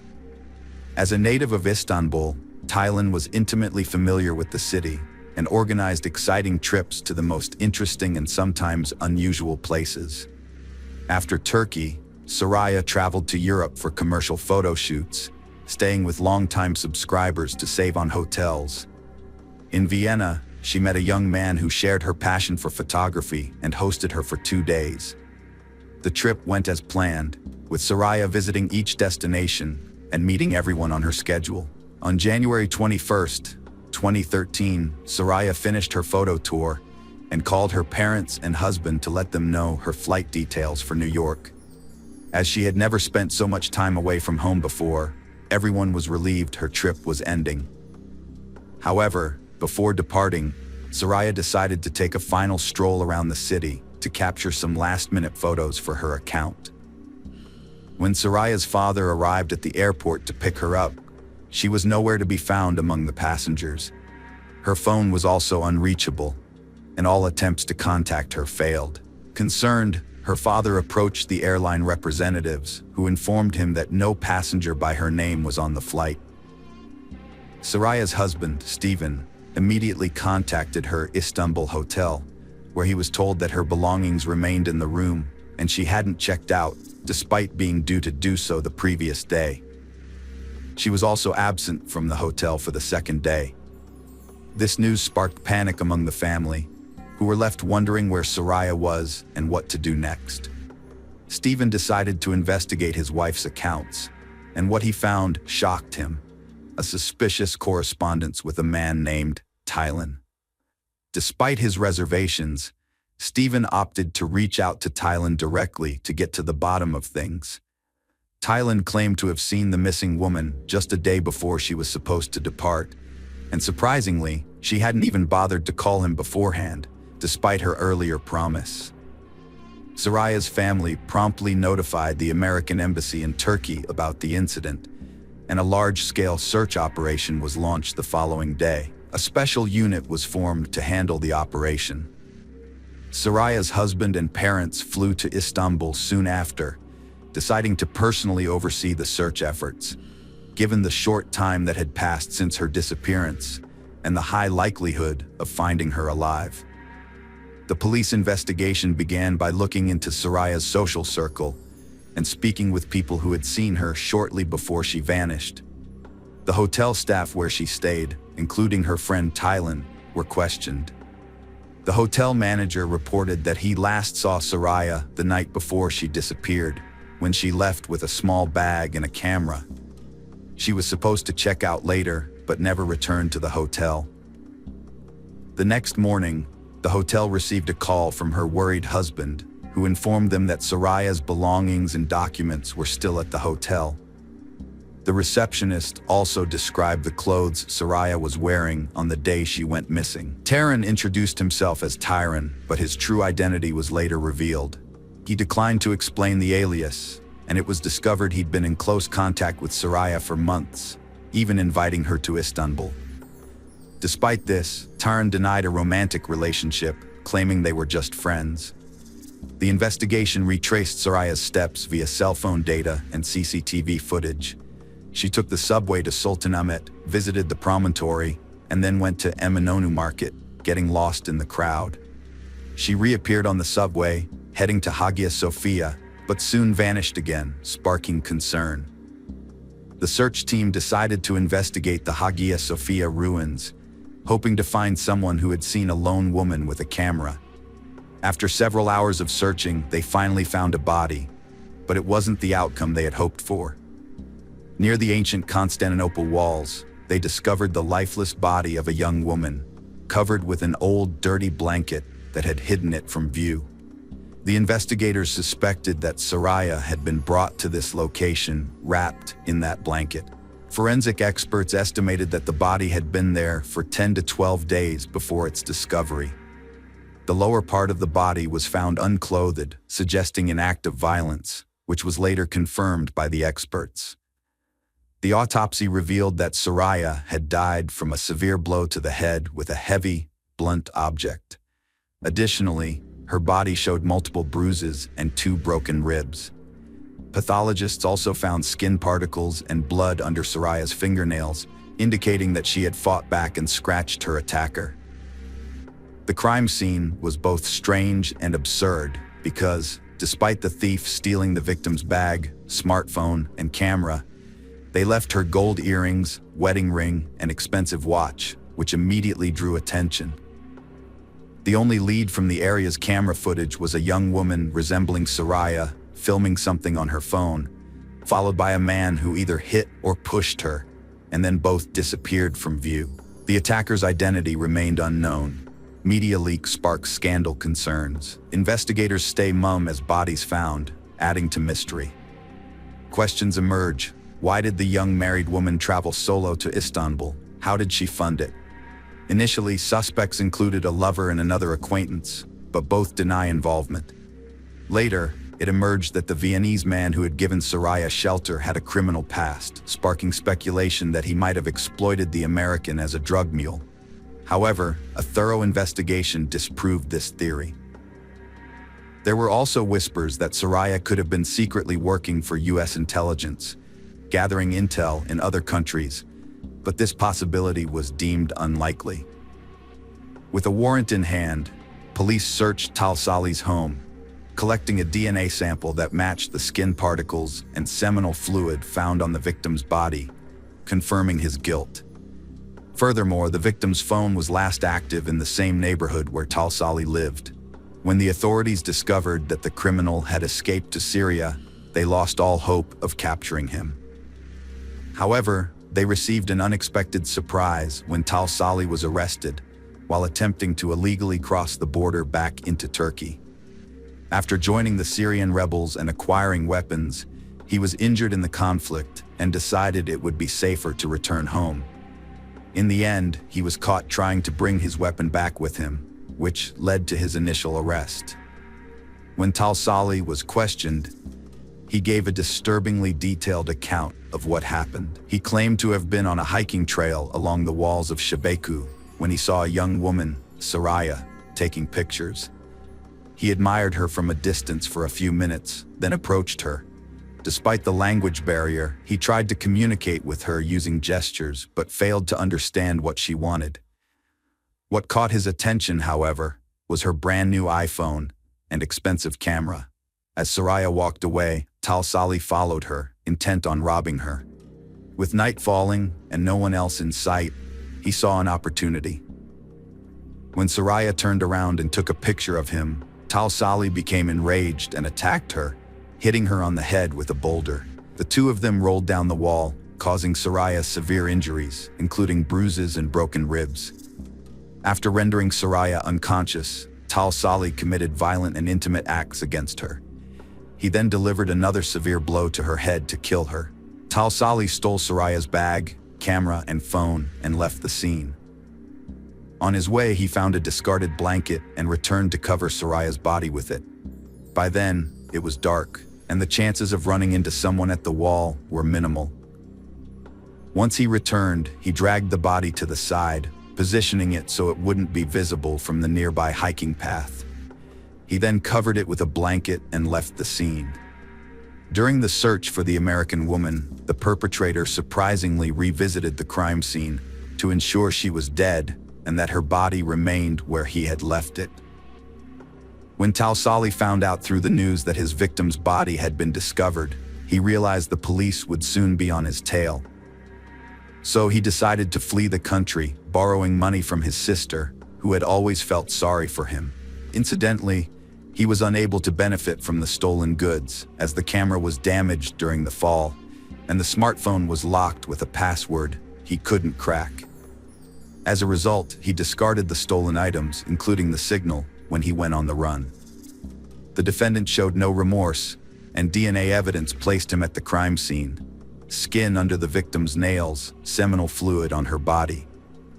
His phone was last used near his home, and a video recording caught the attack. After all the evidence was presented, the decision was made to conduct a psychiatric examination, driven by the suspicion that Talsali might be insane, given the disturbing nature of his actions, behavior, and the unsettling calmness with which he graphically described the atrocities he had perpetrated.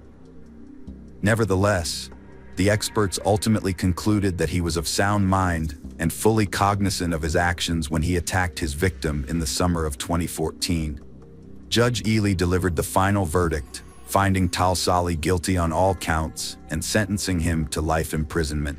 Soraya's relatives considered this decision fair and just. Following the necessary expert examinations, the body of the murdered American woman was transported back to her homeland in New York, with all related costs borne by Turkish Airlines. Soraya was laid to rest in a ceremony that respected all religious rites and traditions. Soraya's family created a memorial website in her honor, where they published her previously unseen works. The photos proved to be extremely popular, attracting buyers from all over the world. The money raised from the sale of these pictures was set aside to fund college education for orphaned children.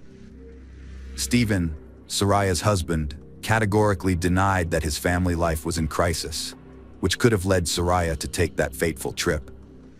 Shortly after, Stephen grew close to a girl from the Christian community who supported him during this difficult time, often visiting his home to help with his children and household chores. Just 2 weeks before the first anniversary of Soraya's funeral, Stephen married his new partner. By the time Tausali was finally sentenced, Stephen was already married and preparing to become a father again. Hello friends, welcome to our channel. Today we're going to take a look at another horrible case with you. The case of Jennifer Cave. Jennifer was born in March 1984 near Bishop, Texas, where her family lived in a modest farmhouse. Her mother, Sharon, was in her second marriage, which added 3 children to the family: Jennifer, Lauren, and Clayton. Vanessa, from Sharon's first marriage, was the oldest sibling. Jennifer's father, Charlie, worked as a welder and was a decent husband and father, until his alcoholism turned him into a mean and unbearable person who would hurl insults and cause trouble. When he was sober, he was calm and respectable. Sharon's family stayed close despite their unstable home. She worked at a chemical plant and cared for the kids. Jennifer, unlike her outgoing siblings, was shy and book-smart, developing exceptional memory. However, her love for reading affected her eyesight, requiring glasses, which didn't boost her self-esteem, but didn't stop her from participating in school activities. Eventually, her father's destructive drinking habit caused her family to break apart.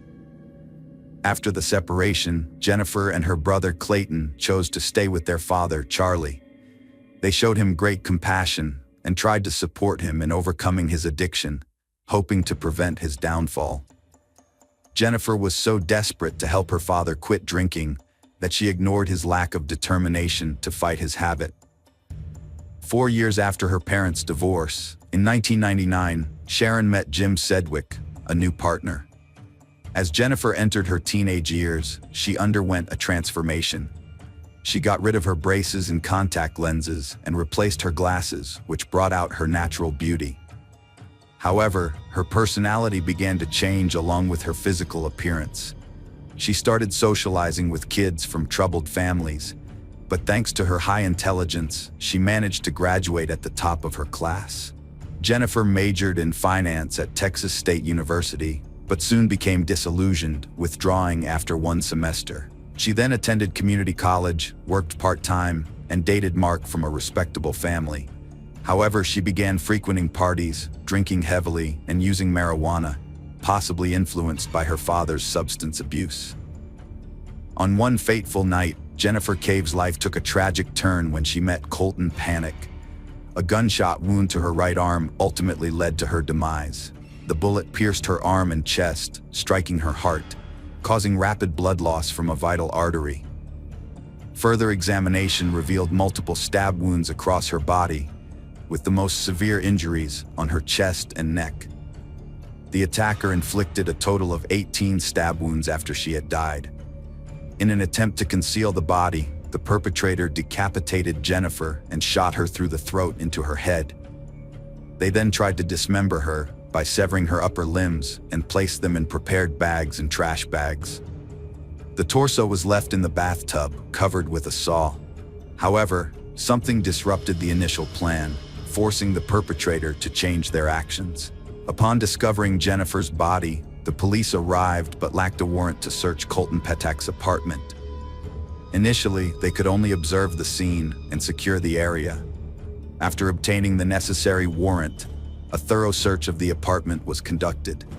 The investigation turned up 3.38 caliber shell casings, and the firearm was found in Patak's car, parked in the garage. A large, blood-stained machete was recovered from the dishwasher. Toxicology reports showed that Jennifer had alcohol, marijuana, and methamphetamine in her system at the time of her death. In one of the rooms, investigators found a road atlas with certain pages torn out, specifically those highlighting routes in southwest Texas. This discovery provided a crucial clue, suggesting the reason behind the apartment owner's sudden disappearance. Colton Panic had fled the area. As a result, law enforcement immediately issued a warrant for his arrest. Colton was born in Bryant, Arkansas, and grew up to be a charming and clever boy who was popular among his female peers during his teenage years. His father's successful agricultural business provided the family with a comfortable lifestyle. However, this comfort seemed to spoil Colton, making him both ambitious and hot-tempered. In his free time, Colton was passionate about skateboarding and playing the guitar. He attended a Catholic boys' middle school in Little Rock, where he excelled academically, frequently making the honor roll. He was also a National Merit Scholarship finalist in 2000. By his senior year, Colton had started to get into trouble with alcohol and fights, largely due to his association with a group of wealthy kids who lived a life of leisure, often hosting parties with undesirable consequences. Despite these problems, his high graduation scores secured him admission to the University of Texas at Austin. Unfortunately, he failed to focus on his studies, instead continuing his reckless lifestyle, losing friends, and earning a reputation as a frequent drinker and marijuana user. If not for his self-destructive tendencies, Colton could have had a bright future. Colton was kicked out of his university fraternity and began selling drugs. His parents tried to help him overcome his addiction, even going so far as to take him back in at home. In the spring of 2004, Colton met Jennifer at a party, and they immediately clicked.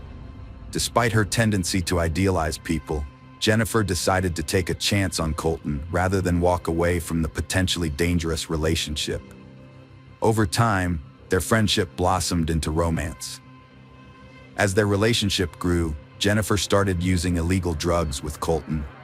His apartment, once luxurious, became a hub of excess, with drug use becoming a normal part of their daily lives. As a result, Jennifer's addiction worsened. Her parents repeatedly attempted to intervene, even giving her a car in the hopes that she would spend more time at home. However, each time she returned, her promises to change were short-lived. Colton's condition deteriorated, and he became increasingly paranoid. In an attempt to emulate a gangster, he started carrying a gun and knife. In 2004, he was arrested for possessing illegal substances and even attended a rehabilitation program, but he showed no genuine commitment to overcoming his addiction. Jennifer's parents visited her, but the visit was disappointing. She had failed to keep her promises, had lost a significant amount of weight, and looked unwell. Her family suggested she seek treatment at a rehabilitation center, but she refused outright. This upset her parents, Sharon and Jim, who then cut off her financial support, hoping that their tough love approach would motivate her to take control of her life. With no money, Jennifer had no choice but to move in with Colton. What happened between Jennifer and Colton in his apartment remains unclear, but after living with him for a month, Jennifer made the decision to leave. A friend came to her rescue, offering a room and emotional support. Although Jennifer confided in her friend about her fears and no longer felt safe around Colton, she chose not to elaborate on the details. Whatever it was, it clearly terrified her, and she refused to consider getting back together. When Colton showed up asking her to take him back, Jennifer stood firm in her decision. Her resolve only strengthened when she noticed he was carrying a knife. She urged him to calm down and suggested they maintain a platonic relationship instead. To her surprise, he agreed. From then on, Jennifer kept her distance from Colton and began rebuilding her relationship with her parents. For the first time, her life was slowly getting back on track. In early 2005, Jennifer started dating Scott, a single father who seemed like a breath of fresh air. Unlike Colton, Scott led a stable life, working as a waiter, playing keyboards in a band and singing, all while staying sober. As they spent more time together, Jennifer's self-confidence grew, and she even looked healthier by his side. She took on a maternal role, caring for Scott's daughter and keeping their home. However, she still had a lingering fear that she might flee at a moment's notice if Colton were to call her again. Colton moved to the Orange Tree Apartments near the university after Laura Hall arrived. The complex had a pool, making it a party spot. Colton's behavior remained unpredictable, with friends reporting he played Russian roulette alone. It was at one of these parties he met Laura Ashley Hall, who became infatuated with him.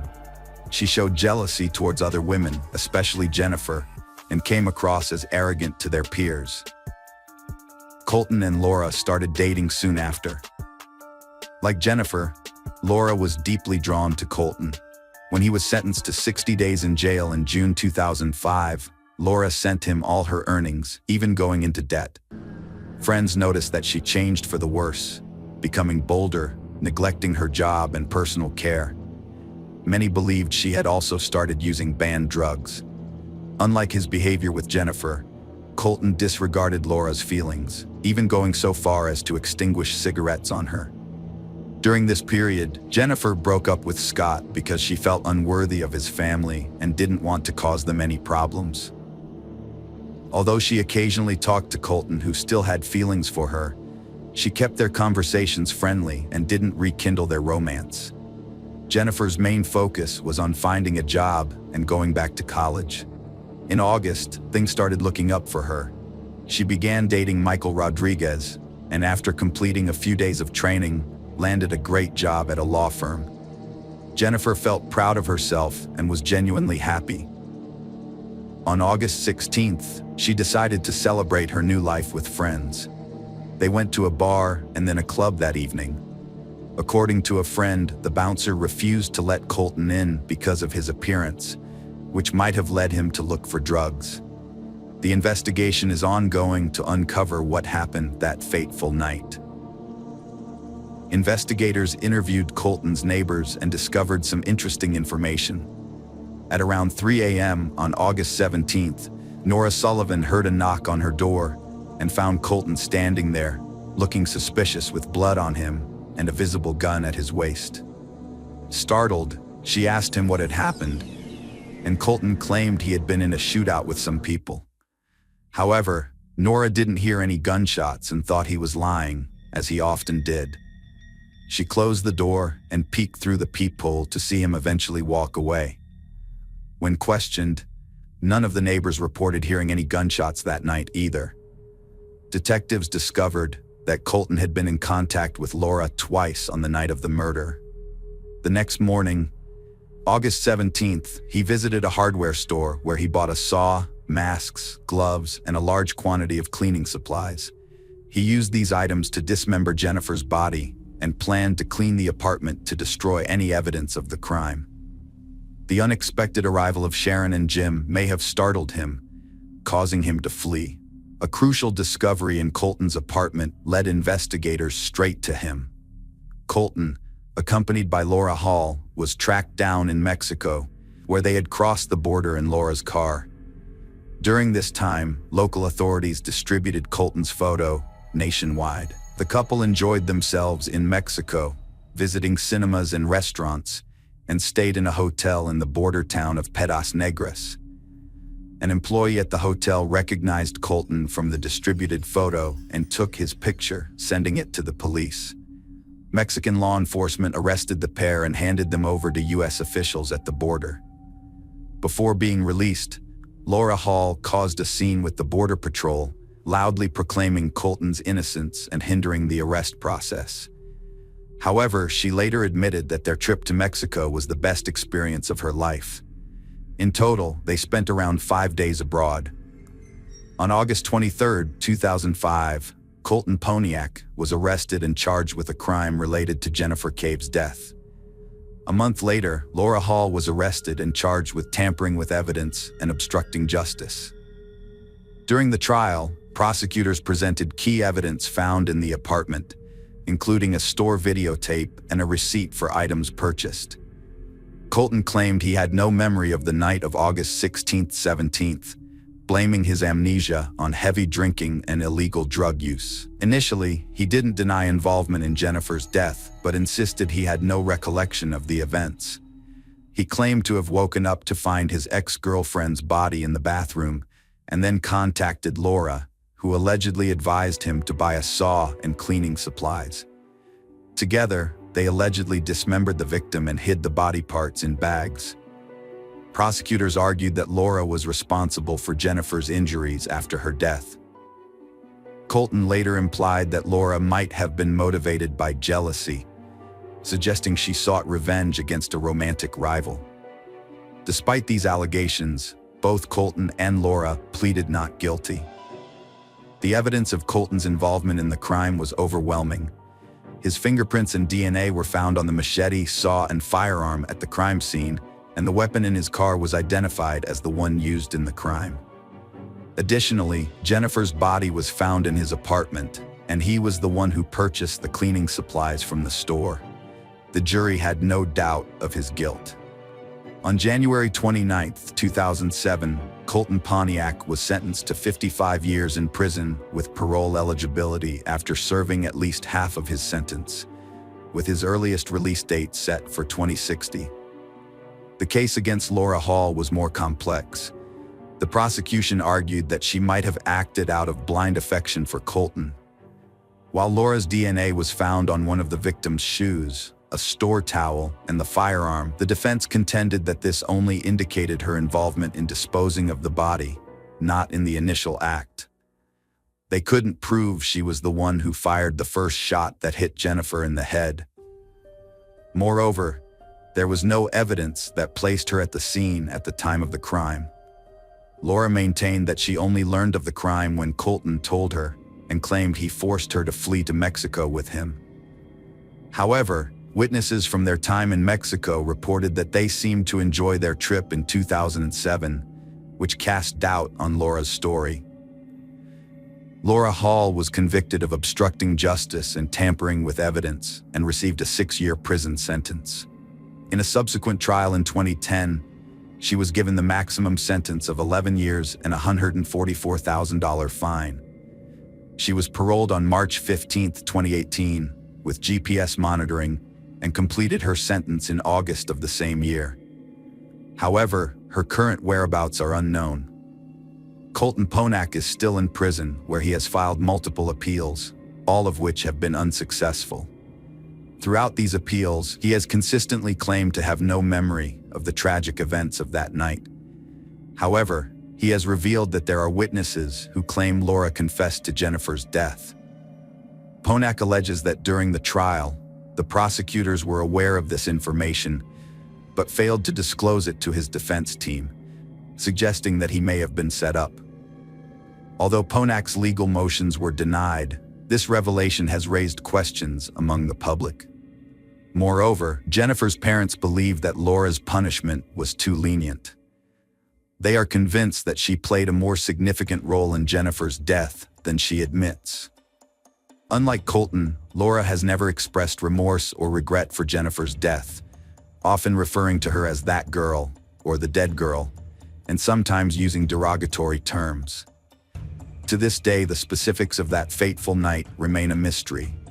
Jennifer is the only one who knows the truth that the walls of Pontiac's residence keep hidden. Unfortunately, the dead cannot reveal their secrets. Jennifer's life was tragically cut short in its prime. If only she had realized sooner that staying away from certain people and cutting off ties with them can be a means of self-preservation. Hello friends, welcome to our channel. Today we're going to take a look at another horrible case with you. The case of Belinda Temple. 1986 was the year Belinda started her college education in her hometown. Unlike her twin sister Brenda, who attended Steve Austin University, Belinda stayed close to home. Her decision was largely influenced by her relationship with Marshall Kelmy, who was 3 years her senior. Belinda was deeply infatuated with Marshall, and this relationship began during her high school years. However, Belinda's parents were not in favor of this relationship. They feared that being involved with Marshall would hinder their daughter's opportunities for a prestigious education. They also worried about the potential consequences of an early pregnancy, which might lead to Belinda dropping out of college altogether. The disapproval of Belinda's parents led to numerous arguments at home. Belinda's mother was particularly opposed to the idea of her daughter moving in with Marshall before marriage. She made her stance clear by stating, "He is nobody to you. Once you're married, you can move out, but until then, you have a home here." This remark seemed to only strengthen Belinda's resolve. In a bold move, Belinda and Marshall announced their decision to get married during a family dinner. Despite the tension, they shared their plans, which was met with a heavy, uncomfortable silence. Belinda's mother was visibly upset but seemed resigned to their decision, gritting her teeth and remaining silent for the rest of the evening. In reality, Belinda had made up her mind to marry Marshall as a way to assert her independence and prove to her parents that she was capable of making her own decisions. They didn't have a grand wedding celebration. Belinda wore her sister's white dress, invited a few close friends, and she and Marshall signed the papers. Afterward, they strolled around the city, enjoying champagne and each other's company. The next day, Belinda packed her belongings and moved in with her husband, who was still living with his parents. They hadn't planned to rent a separate place. Getting married didn't change much in their relationship. As mentioned earlier, Belinda's primary reason for marrying was to gain independence and stop her mother's nagging. However, her new life turned out to be quite unpleasant. Less than 6 months later, Marshall started spending less time at home, claiming he was working late. In reality, he was seeing another woman. Belinda discovered this when she noticed her husband acting strangely. One day, she waited until his work hours ended and followed him, which is when the truth came to light. She saw Marshall walking hand in hand with a woman she didn't know, likely a colleague. The deceived wife, Belinda, left her husband, Marshall, after discovering his infidelity. She didn't create a scene, but instead packed her belongings and returned to her mother's house. Marshall tried to win her back, but Belinda was too proud to forgive him. They eventually got a divorce. A few years later, Belinda was pregnant and working part-time at a school. Despite her pregnancy, she was concerned about missing the upcoming basketball competition between schools and not being able to prepare her team properly. Her colleague, Richard Bachman, didn't share her enthusiasm and had often expressed his disinterest in teaching. Belinda couldn't understand why Bachman, a 40-year-old man who seemed uninvested in his job, still held his position. As a diligent teacher, Belinda noticed that one of her students, Riley Joe Sanders, a high school senior, had been absent from class for months. She reached out to her colleagues to determine if the issue was specific to her class or if Sanders was a habitual truant. Her colleagues told her that Sanders came from a troubled home and rarely attended school, implying that his absences were not Belinda's problem. That evening, Belinda decided to take further action. She visited Riley Joe Sanders' mother, who lived nearby, and had a serious conversation with her. Although the talk seemed to have an impact, it didn't quite yield the results Belinda had hoped for. Sanders began attending class and participating on an equal level with his peers. However, during a basketball game, when Belinda called out Sanders for pushing an opponent and exhibiting poor behavior, he responded with insults and threats, warning her to be careful, especially in the evenings. After her breakup with Marshall, Belinda had nothing left for her in her hometown. She decided to follow her sister to Stephen F. Austin State University. It was there that Belinda found her true calling. Alongside her studies, she worked part-time as a basketball coach and had high aspirations. At the same university, Belinda met David Temple. Like her, he was a part-time coach but for soccer, and he also played for the university team as its captain. Soccer had been an integral part of David's life since childhood, and it was clear even then that he was destined to excel. He consistently performed well for his team, earning the respect of all his teachers. Despite his difficult nature, which could lead him to insult or even physically confront others, David's behavior was often overlooked because of his on-field performance. During games, he would become fully engaged and find it difficult to calm down for a long time afterward. However, one of his teammates later revealed that David's aggressive behavior was due to his use of steroids. David's behavior changed significantly when he was with Belinda. He became a caring and chivalrous partner, but with one major caveat: he would become aggressive and confrontational if he perceived anyone as a threat to their relationship. Belinda was well received by David's parents, who admired her love for sports, a common interest she shared with their son. However, Belinda's twin sister and friends were less than thrilled about her relationship with David. They had known Belinda as a strong-willed and independent person, but since being with David, she had become more subdued and focused on pleasing him. Her relationship with her family also suffered, with less frequent phone calls and visits, which naturally caused concern among her loved ones. As graduation approached, David and Belinda adopted a bull terrier named Shaq. After receiving their diplomas, they got married in 1999. January 1999, David and Belinda Temple were expecting their second child. With the due date nearing, doctors predicted Belinda would go into labor within a couple of weeks. As with many pregnant women, Belinda was frequently exhausted, and caring for their son Evan added to her fatigue. One evening, David decided to give his wife a break from household chores and allow her some rest. To minimize distractions, David took Evan for a walk in the park. As they strolled through the fresh air, their hunger grew, so they stopped at a cafe for a snack. After their cafe visit, David and Evan headed home. Upon arrival, David noticed the front door had broken glass. He quickly told Evan, "I'm going to take you to visit Harland for a bit, okay?" Without waiting for Evan's response, David led him to a neighbor's house, where family friends lived. Evan, struggling to keep up, asked, "Why can't we go to Mom's?" David, unsure of how to respond, said, "Mom's in the hospital right now." The neighbor, Quentin Harland, had just opened the door to unexpected visitors when David rushed past him, taking his son into the living room without a word. David then ran towards his own house, leaving Quentin confused. Quentin shouted to his wife to care for the child and followed David. "What's going on?" Quentin asked, but before David could respond, they reached David's house, where Quentin saw the front door was broken. Upon entering, Quentin saw the house was in disarray, with open closets and belongings scattered everywhere. A trail of blood led to the stairs, prompting Quentin to push David aside. Under the stairs, in the dressing room, they found Belinda lying face down with a severe head wound. David, seemingly in shock, didn't react. Instead, he took out his phone and called the police.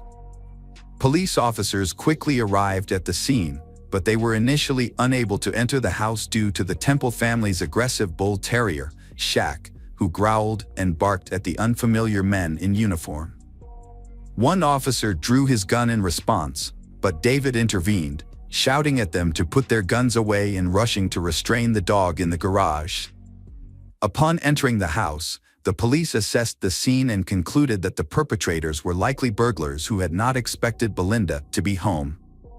Despite her pregnancy, they had shot her to eliminate her as a witness. When police started investigating a crime scene, they were baffled by how the burglar got past the fierce dog, Shaq, that guarded the house. They were also unsure how the perpetrator distracted the dog. Upon closer inspection of the front door, police found broken glass, but its positioning suggested it was broken while the door was already unlocked, which seemed strange.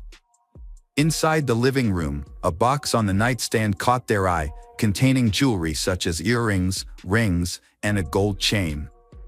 What puzzled them was why the thief left the jewelry untouched. As police spent more time in the Temple family home, they became increasingly convinced that the whole scene was staged. In their experience, thieves usually take all valuables they can carry, but in this case, nothing appeared to be missing.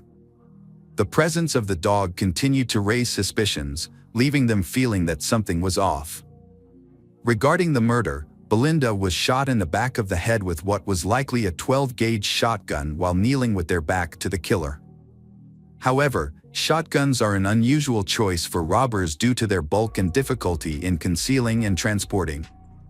This, combined with the fact that the murder took place at 4 p.m., makes it improbable that a thief would be openly carrying a shotgun at that time of day. When questioned by police about firearms in his home, David mentioned owning a couple of rifles, which he showed to the officers. Notably, the shotgun that could have been used in Belinda's murder was not among the firearms he presented. David went to the police station voluntarily to give a statement and detail the items that had been stolen. Despite appearing nervous, he was cooperative with the police. During this time, his son Evan stayed at Quentin's house, oblivious to what had happened. In 1996, David Temple and Quentin Harland were neighbors and co-workers at a school. They were close friends and often socialized together outside of work, watching sports and hosting barbecues with their families. However, their friendship became strained when Heather Scott, a new teacher, joined the school. Quentin was attracted to Heather, but she rejected his invitation to dinner. What Quentin didn't know was that David had also developed feelings for Heather, and they started a secret relationship. Quentin was angry and hurt when he found out that his married friend, who had a son, was involved with someone else. Despite his feelings, Quentin kept David's secret, even as their co-workers began to notice the romantic connection between David and Heather outside of school. Heather didn't know that David was married, as he didn't wear a wedding ring and kept his personal life private. Belinda had no idea about David's secret life. She once confided in Quentin about her suspicions that David was cheating on her, but Quentin quickly dismissed her concerns. "You're just being paranoid," he told her. "David is a devoted husband and family man. How could you think such a thing?" However, there were signs that something was off. David, who had once been extremely respectful towards Belinda, now frequently insulted her, even in front of others. He would call her fat, despite her only gaining a little weight after childbirth, and would often ask her to leave the room when they had guests, implying that her appearance was embarrassing. Belinda didn't stand up for herself or have a serious conversation with David about his behavior.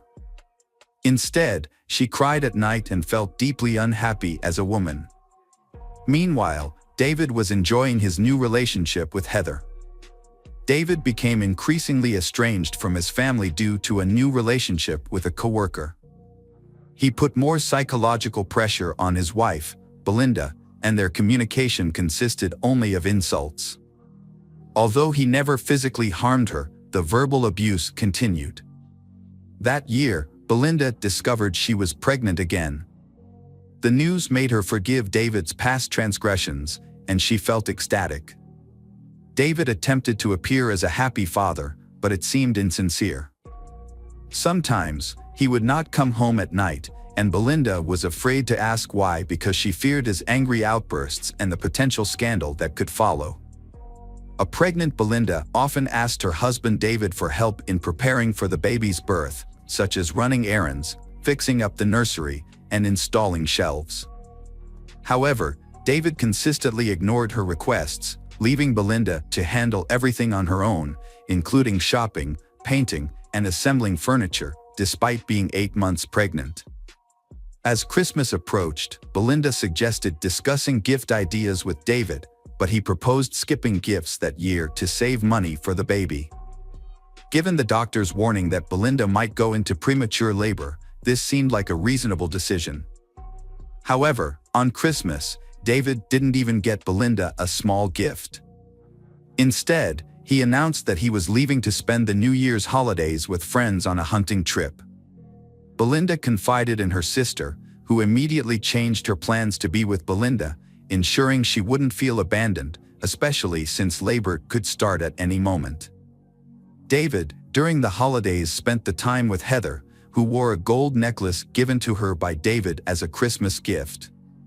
By 2007, it appeared that David Temple had all but moved on from his wife's murder, as if Belinda had never been a part of his life. The fact that it had been 5 years since the murder and the killer had yet to be caught seemed of little concern to him. He had married Heather in 2001, and together they were raising Evan. The police suspected David of wrongdoing, but they couldn't gather enough evidence to prove anything. While investigating the case files of burglaries in the neighborhood, they discovered that a house on the next street had been burglarized 8 days before the murder at the Temple house. The perpetrator was none other than Riley Joe Sanders, a persistent truant from the school where Belinda taught, who had previously threatened her. He was called in for questioning immediately. Riley had no alibi for the day of the murder, and his father owned a 12-gauge shotgun. However, when the police searched the Sanders house, they did not find the weapon. Realizing the police had reason to detain him, Riley confessed that he was with friends on the day of the murder.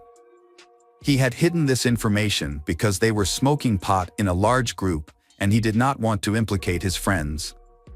As a result, the charge against Riley was dropped. In November 2004, police officers arrived at David's doorstep, handcuffed him, and informed him that he was being held on suspicion of murdering Belinda Temple. David denied the allegations. His trial began in 2007. The investigation revealed that David's motive for the crime was his new relationship with Heather. Colleagues of David testified that during Belinda's pregnancy, he boasted about replacing his fat and pregnant wife with the younger and more attractive Heather. According to the prosecution, David killed Belinda as soon as she returned home from work, as evidenced by her still wearing her work uniform and shoes.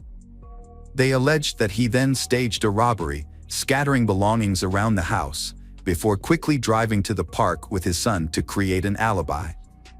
The prosecution also highlighted several suspicious facts, including that nothing was stolen from the house, and a fierce dog in the yard would have prevented any stranger from entering. Furthermore, witnesses reported seeing David's car stopped near a rice paddy, where the murder weapon was likely discarded, with only his son Evan present in the vehicle at the time. However, the shotgun was never found in the area where the crime occurred. Heather testified that before Belinda's murder, her relationship with David was not serious, and she didn't even love him. This statement introduced uncertainty into the jury's decision, as it raised questions about David's motive. Would he really kill his wife over a non-serious relationship, or was Heather lying to protect him?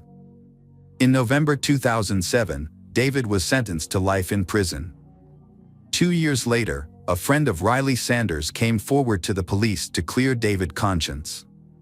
According to this friend, Riley had previously confided in him about taking his father's shotgun with the intention of robbing the Temple family home. Riley wanted to teach his teacher, David Temple, a lesson. Riley claimed that he had almost entered the house but was thwarted by a bull terrier that ran out of the garage.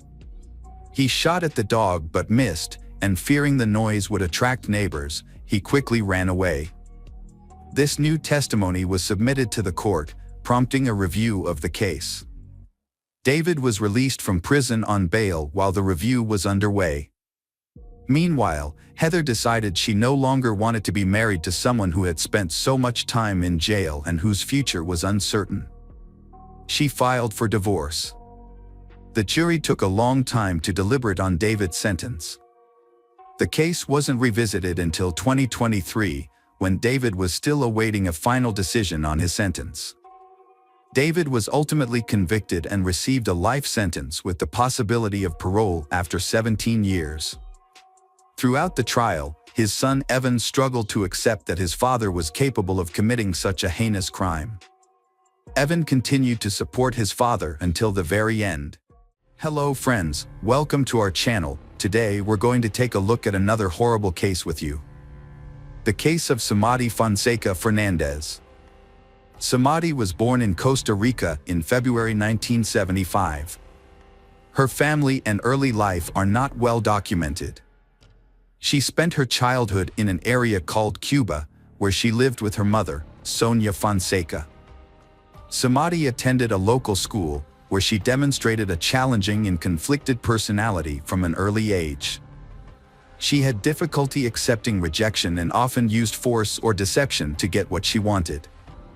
People who knew her recall that Samadi's striking appearance and perfect figure made it easy for her to charm men, but she struggled to maintain relationships. Her beauty and charisma were matched by her greed and vanity, which led her to prioritize material wealth and self-interest above all else. This attitude often discouraged potential partners. Additionally, Samadhi became intensely jealous and aggressive after brief relationships. Samadhi's doll-like appearance led to her working as a Barbie lookalike at a large Universal bookstore for several years. This earned her a flattering nickname that stuck with her throughout her life.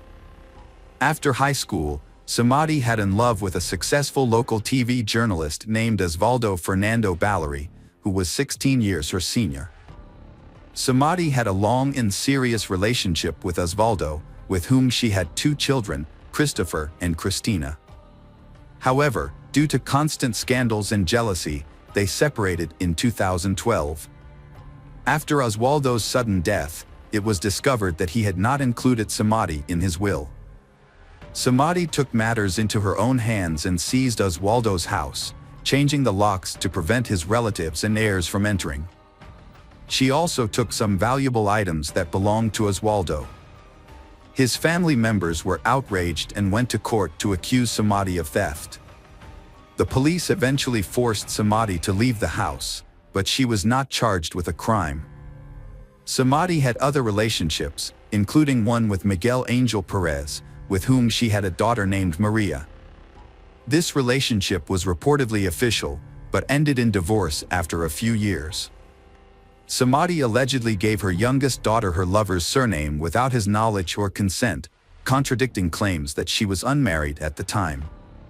Interestingly, some of her lovers have mysteriously disappeared or died under unclear circumstances, yet this trend went unnoticed for a long time. For instance, one of Samadhi's lovers went missing shortly after deciding to end their relationship with the reportedly temperamental and aggressive woman. Despite relative suspicions of her involvement, his disappearance remains unsolved due to lack of concrete evidence. Another former lover, Diaco, met a tragic end after breaking up with Samadhi. His murder was initially attributed to a botched robbery, but the perpetrators were never caught. Speculations about Samadhi's role in the crime persisted, albeit without solid proof. Her most notable alleged victim was Gerardo Cruz, a Costa Rican native born in December 1992 in San Jose. Gerardo never knew his biological father, who left the family before his birth. His mother, Ana Patricia, later married Hermes Rodriguez, who adopted and raised Gerardo as his own. Gerardo's younger sister, Milena, was born a few years after him. He had a peaceful and carefree childhood and youth. Gerardo attended a regular school, enjoyed motorcycles, and met his true love, Carol, at a young age. By 23, he, Carol, and their 4-year-old daughter Genesis moved into his aunt and uncle's house in San Sebastian, a suburb of the city. Gerardo took a job at a local bakery to support his family. They were happy, especially with the news of a second child on the way. In the summer of 2015, Gerardo met Samadhi, a 40-year-old woman who regularly visited the bakery. She was attractive, fashionably dressed, and flirtatious. As Samadhi aged, she began to have relationships with younger men, likely flattered by their attention. Despite their nearly 20-year age difference, Gerardo became infatuated with Samadhi and started secretly meeting with her. She visited the bakery almost daily, catching the attention of other employees. Samadhi often brought her 19-year-old daughter, Christina, to the bakery. Initially, Gerardo balanced his family life and secret meetings with Samadhi without either woman knowing about the other. However, Gerardo soon let his guard down, boasting to friends and colleagues about his relationship with Samadhi, describing her as a terrific mistress who spoiled him with gifts. Rumors about Gerardo's affair soon reached his mother, who attempted to persuade him to end the relationship. The affair was short-lived, ending in October 2015, when Samadhi discovered that his mistress, Gerardo, was married with a pregnant wife and a young daughter. Upon learning this, Samadhi became enraged. She began harassing Carol, Gerardo's wife, with threatening calls and messages, warning her that Gerardo would be harmed if he didn't return to her exclusively. Gerardo apologized to his wife and reconciled, keeping their family intact. He underestimated Samadi's malice, thinking she would move on and calm down after the breakup. However, Samadi's vindictiveness was more intense than Gerardo anticipated. Shortly after the breakup, Gerardo witnessed a disturbing incident. While walking downtown, Gerardo noticed an older man secretly filming under a young girl's mini-skirt with his phone. Outraged, Gerardo took out his phone to record the scene. He then approached she, told her what was happening, and advised her to report the incident to the police. Gerardo chased the man for about 2 minutes, trying to get a clear shot of his face on camera. During the chase, Gerardo asked loudly if the man was enjoying taking photos of his sister's underwear without their consent. The man eventually jumped into a taxi and escaped. That night, Gerardo posted the video on his social media page, and it quickly went viral. Internet users identified the man as Luis Solmano Delgado, a former Ministry of Finance employee. As a result, Gerardo became a national celebrity, giving daily interviews to newspapers and appearing on TV and radio shows. He condemned Delgado's actions and stated that he had no regrets about exposing him. However, Delgado's lawyers began working against Gerardo, accusing him of violating the law by distributing the video. They prepared a lawsuit against him, which left Gerardo surprised and confused. He couldn't understand why he was being judged for exposing his actions, rather than the man being held accountable for his behavior. Gerardo's last interview was on October 7th at a local radio station. Feeling confident and believing he had nothing to hide, he spoke openly. The following day, Gerardo had plans to meet his friend Oswald after work, but he suddenly canceled, citing an unexpected emergency. It was later revealed that he had received a message from Samadi, luring him to the park that evening under the pretext of another interview. Gerardo had no reason to suspect anything was amiss and trusted his former lover.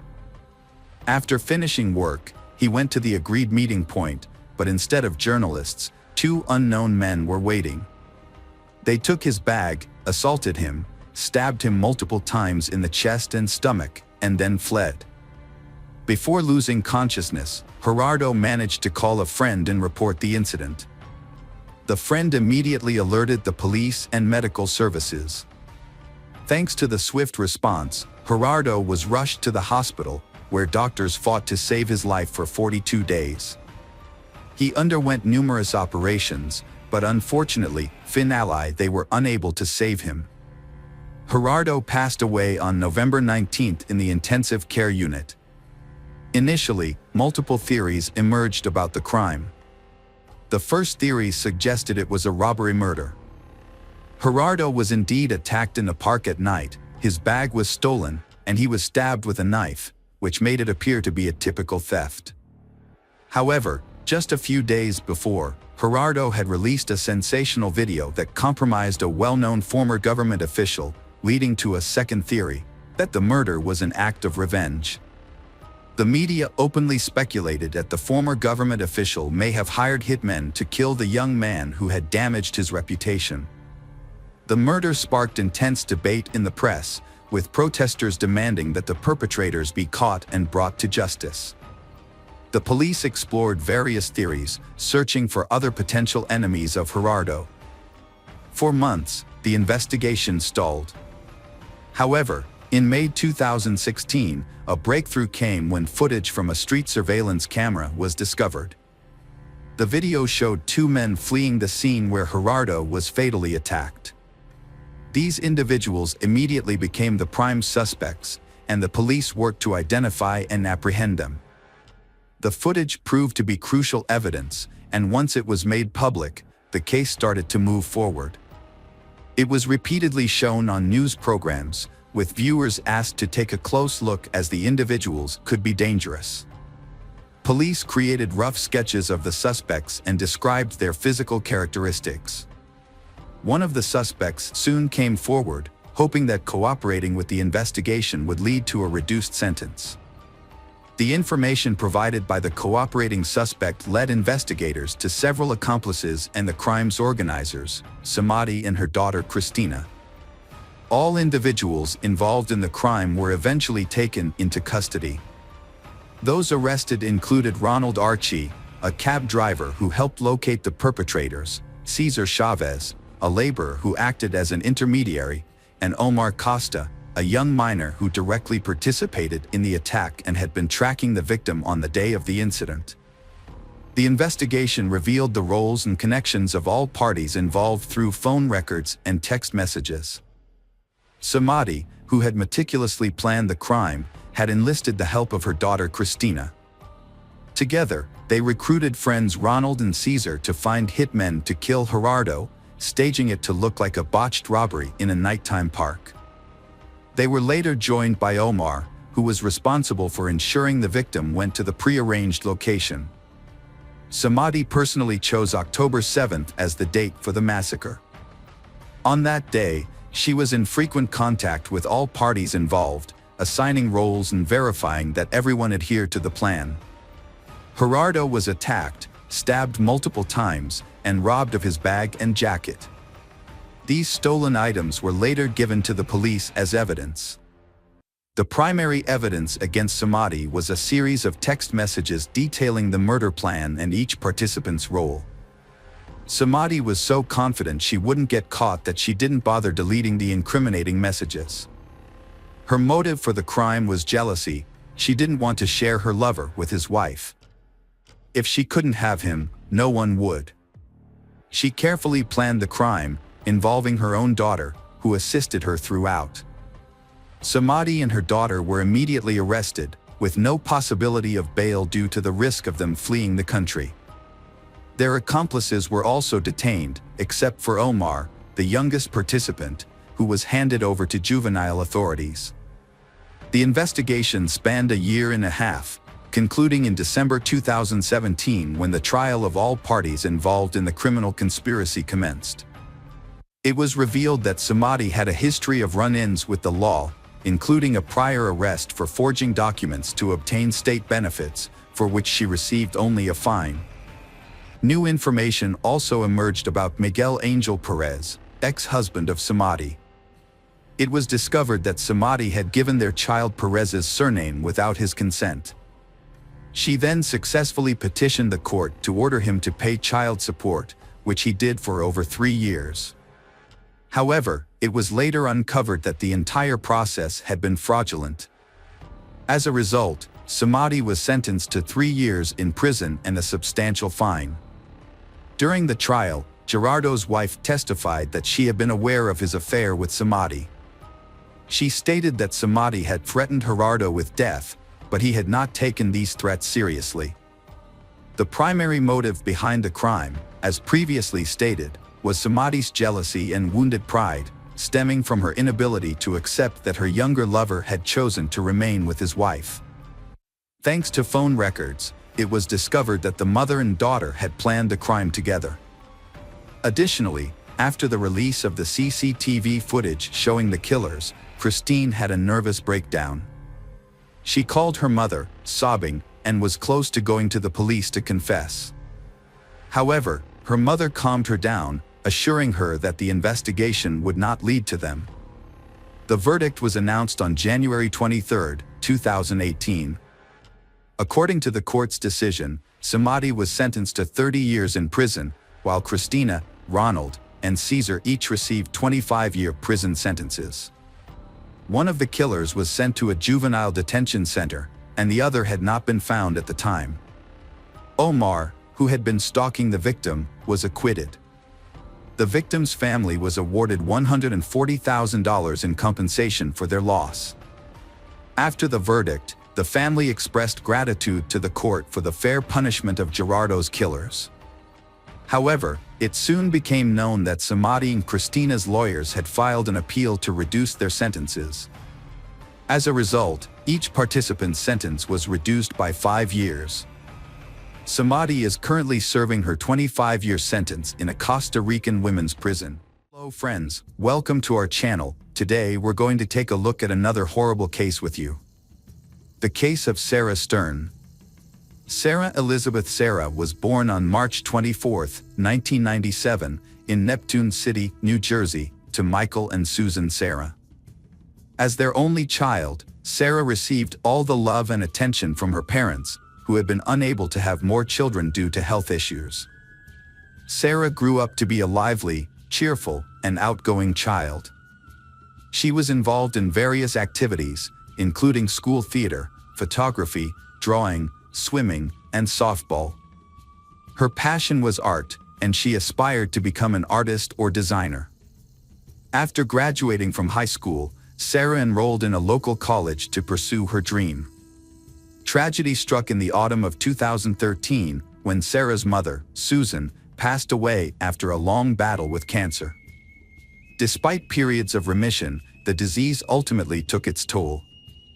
This devastating loss was a tremendous shock to the family, particularly for Sarah, who was extremely close to her mother.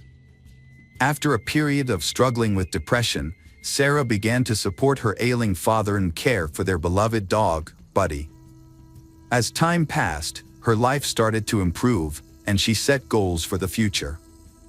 Upon graduating from college, Sarah planned to apply to a prestigious university in New York. Before pursuing further education, she hoped to travel the world, with a particular interest in visiting Canada and possibly even living there for a while. Her father, Michael Sarah, frequently traveled out of state for work, often for weeks at a time.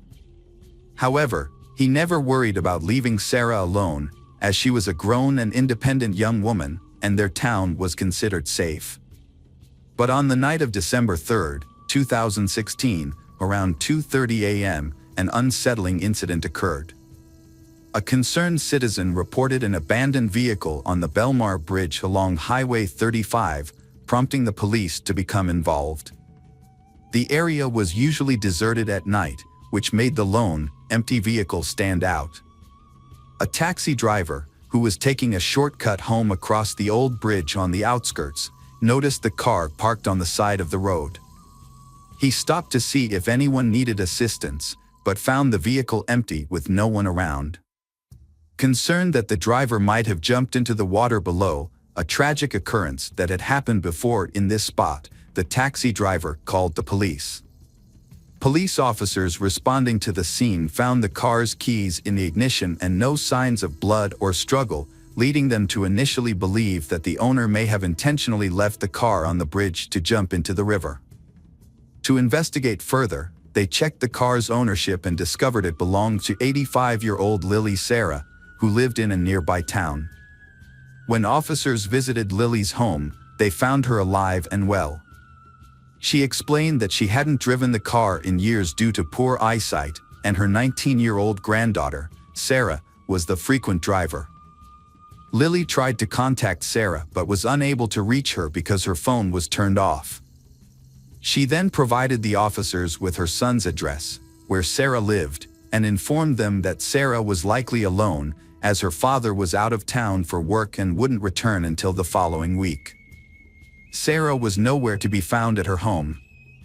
Although the back door was open, an initial search of the house didn't turn up any signs of foul play.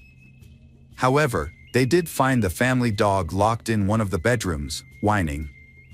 Despite the open back door, there were no signs of disarray or struggle, and no evidence of an intruder. As the news of her disappearance spread, Sarah's father, Michael, rushed back home on the next available flight. Upon his arrival, he confirmed that everything was still in its place and nothing was missing. Notably, all of Sarah's personal belongings, including her passport, driver's license, and mobile phone, were still at the house. The police shared their initial concerns with Michael, suggesting that Sarah might have gone to the nearby bridge with intentions to harm herself. They asked if he had noticed any warning signs of suicidal tendencies or self-harm. Michael revealed that Sarah had struggled with depression after her mother's passing, but had made a full recovery with the help of loved ones and her studies. In fact, Sarah had big plans for her future, aspiring to become a designer and travel the world. To piece together what happened, The police needed to know who Sarah had contact with on the day she vanished, what conversations she had, and who saw her last. The first witnesses to come forward revealed that Sarah had spent most of December 2nd with her childhood friend, Liam McAtasney. As the last person to see her, Liam was a crucial part of the investigation. The police quickly decided to speak with him to gather more information and reconstruct the events of that day. When the police arrived at the McAtasney residence, they met with Liam's mother, who told them that her son was sleeping after a night shift. The officers asked her to wake Liam, who seemed confused about the situation. Once he was informed about Sarah's disappearance, Liam confirmed that they had spent the previous day together and agreed to go to the police station to give a statement. Liam shared that he and Sarah had attended college classes together that morning, but they decided to skip the last 2 lectures and go to her place to unwind instead. At her house, they played video games, chatted about their plans, and socialized. They briefly left her house twice to pick up food and visit a local supermarket. Liam left Sarah's house around 7 p.m. to go to his night shift job and did not see her again. Liam was also asked if Sarah had been struggling with any mental health issues. He explained that she had been battling deep depression since her mother passed away. He shared that Sarah often felt hopeless, wanting to escape or end her life, but he did not think that this meant she was planning to harm herself. He noted that she also struggled to connect with her father, leading to additional emotional strain. Liam considered it possible that Sarah's emotional state may have contributed to her disappearance. However, it was also clear that Sarah was planning a trip to Canada around that time and had recently exchanged money in preparation for her travels. Liam's testimony gained credibility when Canadian dollars were found in her bedside table drawer, though the amount was relatively insignificant. Preston Taylor, a close friend from high school, corroborated Liam's story. Preston mentioned that Sarah had struggled with depression, leading him to wonder if she had fled to Canada or taken her own life by jumping off a bridge. His emotional testimony underscored the strong bond he shared with Sarah. Despite these accounts, investigators soon ruled out the possibility of Sarah fleeing the country due to the absence of her passport. As a result, the search focused on the more distressing possibility of her having jumped to her death. A comprehensive search operation was launched along the river, involving divers, specialized equipment, and hundreds of volunteers, including police. However, strong currents posed a challenge, potentially carrying her remains or personal belongings far from the bridge, and thorough searches of both riverbanks were necessary to try to find any signs of Sarah. Among the volunteers searching for Sarah were her friends Liam and Preston. Despite their efforts, the search yielded nothing, prompting law enforcement to re-question those closest to Sarah. It was during this process that discrepancies in their accounts began to emerge. Sarah's friends and classmates described her as a happy and carefree person, with no signs of depression or problems with her father, whom she often spoke about affectionately. However, Liam and Preston's behavior after Sarah's disappearance raised eyebrows.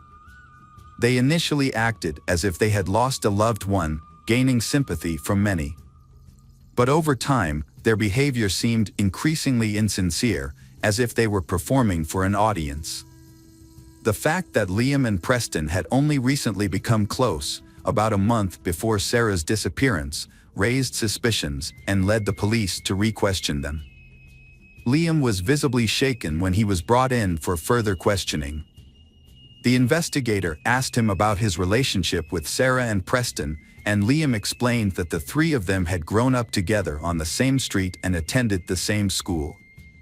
They were extremely close, sharing their deepest secrets and dreams with each other. Preston had even taken Sarah to prom, but they had never been romantically involved. Liam clarified that his relationship with Sarah was more than just friendship; he considered her like a sister. They had even listed each other as siblings on social media. Sarah had confided in Liam about her family, telling him that her mother had left her a significant amount of money in a safety deposit box at the bank. Sarah didn't trust her father, who claimed a right to the money, so she planned to retrieve it soon and move to Canada. However, when the investigator shared this information with Michael, Sarah's father, he provided a conflicting account. According to Michael, his wife had been saving money for Sarah's future since her birth, setting aside funds for education, a wedding, or a down payment on a house. The money had been stored at home in a shoe box, containing old and worn-out bills, but no one had thought much of it at the time. After Sarah's mother passed away, her father gave her a large sum of money, which he advised her to put in the bank. Sarah took his advice, dividing the money between her checking account for everyday expenses and a safe deposit box for the rest. She intended to use the money for graduate school and travel. Michael claimed he wasn't interested in the money for himself. When investigators discovered that Sarah had access to a significant amount of money, they began to suspect that her disappearance might be related to her finances. They decided to look into her financial transactions, including her bank account and safe deposit box. Their investigation revealed that Sarah had withdrawn a large amount of cash from an ATM just a few days before she disappeared, and had also accessed her safe deposit box at the bank around the same time. The detectives were in for another surprise when they reviewed the bank's surveillance footage, which showed that Sarah was not alone when she visited the bank on December 1st. Liam was with her, raising questions about why he hadn't mentioned this earlier. When asked about it, Liam explained that Sarah had confided in him about her banking activities and had asked for his accompaniment because she was nervous about carrying a large sum of cash. Liam's hesitation was evident, but his story seemed plausible, and his demeanor appeared genuine. Further investigation led to the discovery of a security camera in a neighboring house that had captured footage of the street and Sarah's yard. The footage confirmed that Liam had stayed at Sarah's house until 7 p.m., then left for work and didn't return. Meanwhile, the silver sedan was seen leaving the garage around 11 p.m. This new information added a chilling twist to the already disturbing case. In a surprising turn of events, an acquaintance of Sarah's named Anthony walked into the police station about a month after her disappearance. Unaware of the recent events, Anthony had been out of town for several weeks. He shared a peculiar story that sent shockwaves through the investigation. It turned out that Anthony had gone to school with Sarah, Liam, and Preston, and after graduation, he had pursued a passion for filmmaking, keeping in touch only with Liam, who also shared his interest in cinema. Anthony remembered that about a month and a half before Sarah disappeared, Liam visited him and they spent an evening brainstorming ideas for a horror movie aimed at teenagers. Liam came up with a plot about a girl who shares a secret about a large sum of money with her friend, who then gains her trust and kills her, dumping her body in a river. Anthony thought the idea was good, and they even wrote a few pages of the script. After that, Anthony moved on to another project and forgot about the story. He then left town to work on a film as a camera assistant. When he returned, Liam unexpectedly called him and asked if the police had contacted Anthony. Anthony was surprised and had not heard that Sarah was missing, so he decided to go to the police. After hearing a new witness's testimony, the police asked Anthony to try to get Liam to confess by drawing him into a conversation. Anthony agreed and a plan was set in motion. He would invite Liam to work on a project that required renting expensive camera equipment, which they would pretend they couldn't afford. Liam had ambitions of being in a movie, so the police thought he would likely jump at the chance to make his dream a reality, especially if it meant using the money he had taken from Sarah. They decided to test him by setting up a sting operation. Anthony, a friend of Liam's, was asked to pretend to have connections in the film industry and offer him a deal. Anthony met with Liam and suggested they discuss the details in person. Unbeknownst to Liam, a hidden camera had been installed in Anthony's car to capture any incriminating evidence. When Liam got into the car, he looked around nervously, as if he suspected something was off. He then handed Anthony an envelope containing $2,000 in cash and asked if it was enough to rent the equipment they would need for the movie. Anthony agreed, and then asked Liam where he had gotten the old bills. Liam hesitated before admitting that the money belonged to Sarah, and that he and his friend Preston had taken it from her house because, in his words, the dead don't need it. Although Liam didn't provide any further details, his admission was enough for the police to arrest him and his friend Preston on suspicion of a crime. Preston, Liam's accomplice, quickly began cooperating with the authorities and struck a deal with the prosecution. He told them that he hadn't directly participated in the crime, but had helped Liam cover his tracks and get rid of Sarah's body. According to Preston, Liam started plotting to take Sarah's money as soon as he found out about it. Sarah had kept her inheritance a secret, even from her closest friend, for a long time. However, when she began making serious plans for a trip to Canada, Liam asked her how she intended to pay for it, and she revealed that she had inherited a sum of money from her mother. Liam then persuaded her that it would be safer to store the money in a home safe rather than a bank vault, and he urged her to withdraw the cash. Liam, determined to carry out his plan, waited for the perfect opportunity while Sarah's father was away on a business trip. He enlisted the help of his friend Preston, promising him $25,000 in exchange for his assistance.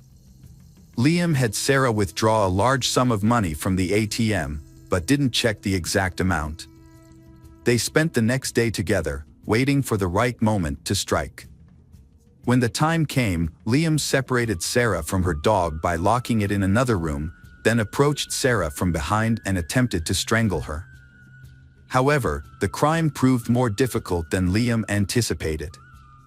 Sarah, being physically strong and athletic, resisted fiercely, resulting in an intense struggle until she eventually lost consciousness.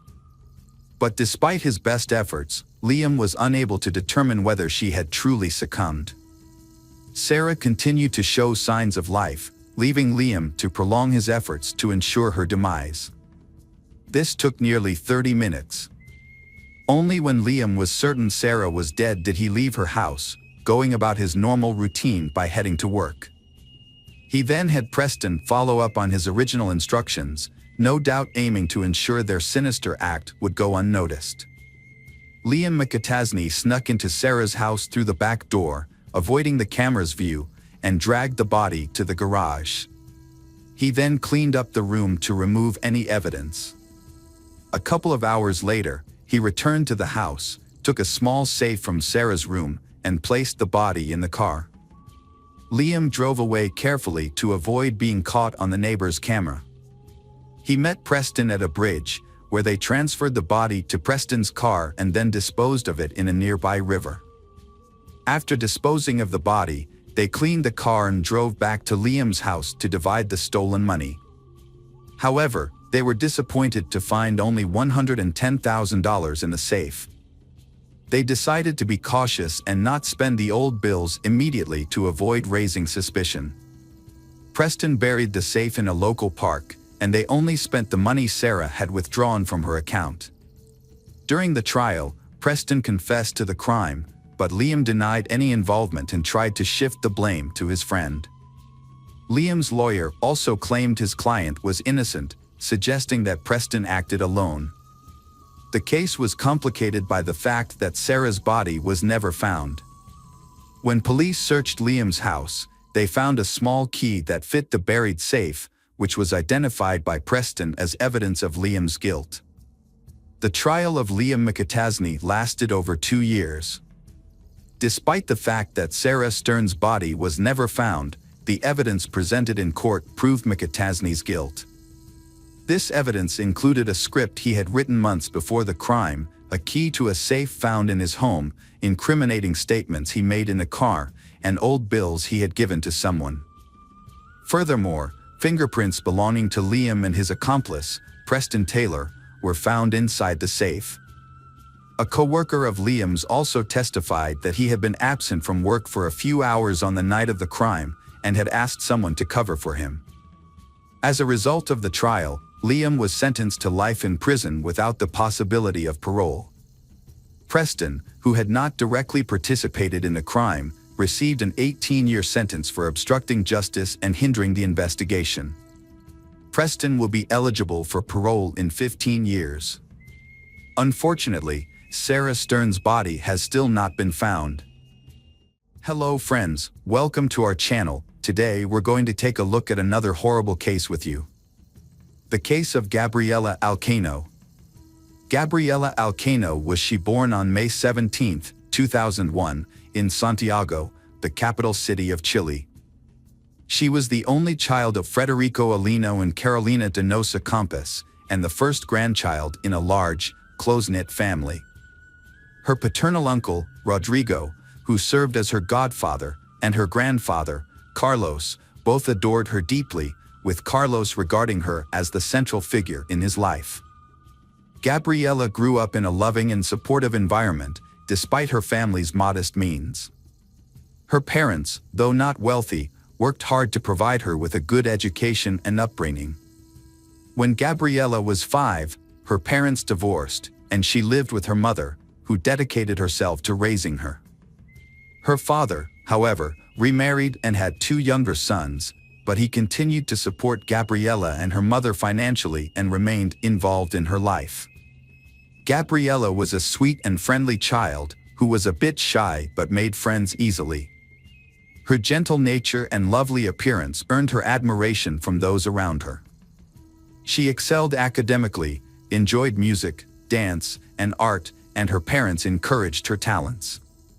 Gabriela cherished her relationships with her younger half-brothers, spending quality time with them at her father's nearby home during weekends and holidays. Overall, Gabriela's childhood was a happy and carefree time, filled with love and support from her family. Gabriela's first love was at the age of 15. She fell for Fabian Chasis Aravan, a fellow student who was a year older. At first, their relationship was innocent and sweet. They would walk together, share ice cream, and steal kisses. Fabian came from a good family with well-respected parents who valued education and raised him to be a good person. However, Fabian was a quiet and private person who struggled with social interactions. He would avoid eye contact and turn away from others, leading many to think he was just shy.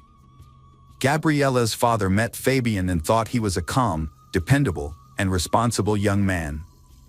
He had a serious talk with Fabian, asking him to take care of Gabriela, and Fabian promised to do so.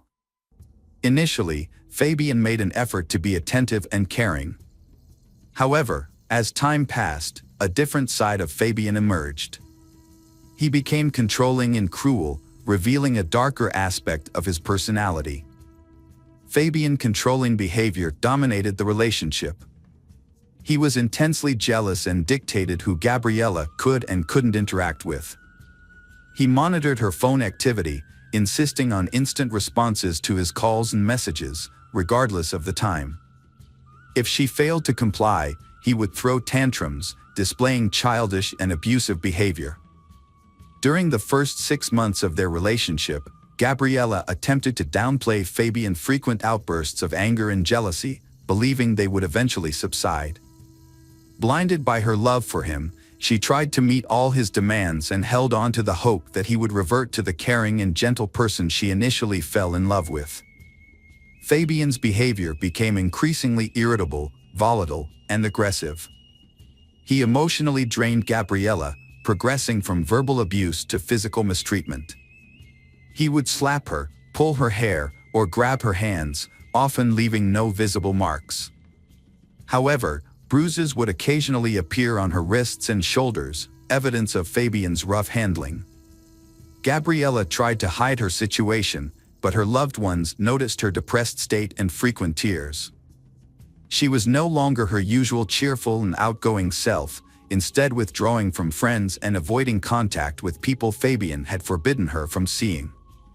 Gabriela repeatedly tried to end her relationship with Fabian, but he would not let her go. Despite her efforts to break free, he would pressure her into getting back together. This cycle of breaking up and reuniting continued for over a year, marked by Fabian's stalking, threats, and harassment. In 2017, Fabian got into trouble for physically attacking a classmate outside of school. Although the details of the incident were unclear, he was accused of mistreatment and assault, which could have led to jail time. However, the case was settled out of court, and Fabian was expelled from school. He was forced to complete his education through homeschooling. When Gabriella finally decided to end the relationship for good, Fabian became angry and desperate. He apologized and promised to change, begging her to take him back. However, when she refused, he began to stalk and harass her. He would show up at her school or home, even attempting to climb into her room through the window. He bombarded her with dozens of calls, texts, voice messages, and social media messages, trying to intimidate her into resuming their relationship. Gabriella was determined to end the relationship, despite Fabian's erratic behavior. His messages veered wildly from apologetic to threatening, but she remained resolute. However, Fabian's actions were unpredictable and frightening. He would often vanish for weeks, giving Gabriella a glimmer of hope that he had moved on, only to reappear and resume his harassment. Fabian's behavior was relentless and intrusive. He would follow Gabriella everywhere, showing up unexpectedly and causing public scenes. His outbursts were loud and intimidating, leaving Gabriella feeling anxious and fearful. As a result, she became reluctant to be alone, always seeking the company of friends or family after school.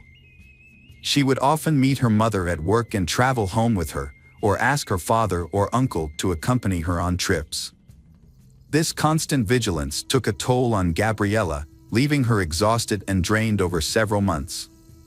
A devastating series of events began to unfold for the Alcano family when a burglar broke into the home of Federico's second wife, taking her life in a tragic turn of events.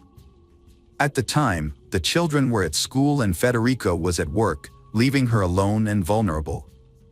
Fortunately, the perpetrator, a neighbor with a prior conviction, was apprehended immediately.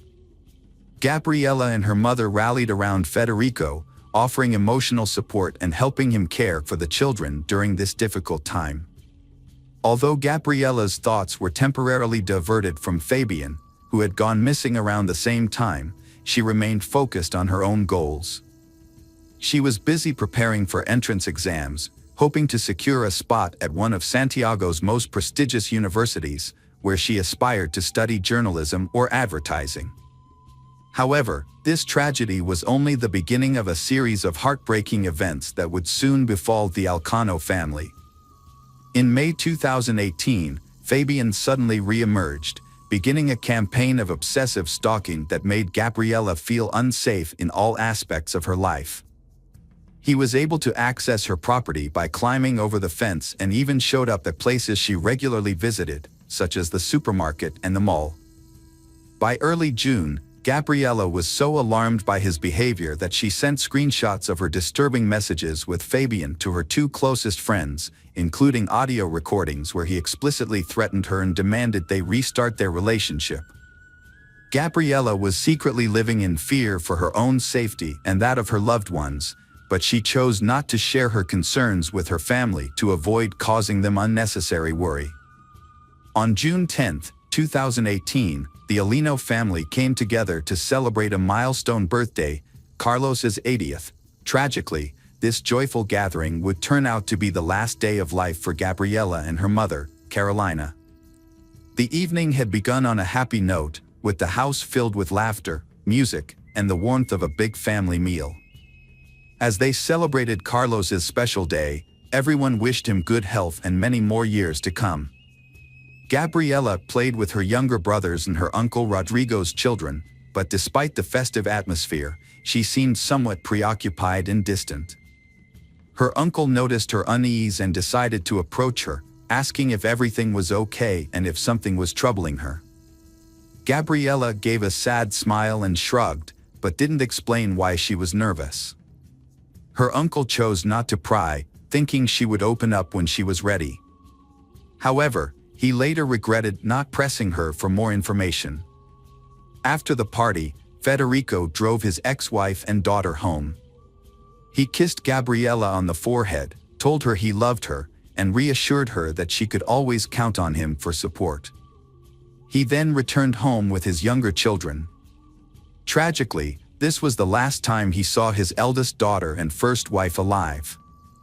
In the early hours of June 11th, a horrific crime took place. Fabian, armed with a hunting knife, climbed over the fence of his ex-girlfriend's house. He planned to sneak into Gabriella's bedroom through the window and attack her. However, just as he was about to enter, the lights turned on, and the back door creaked open.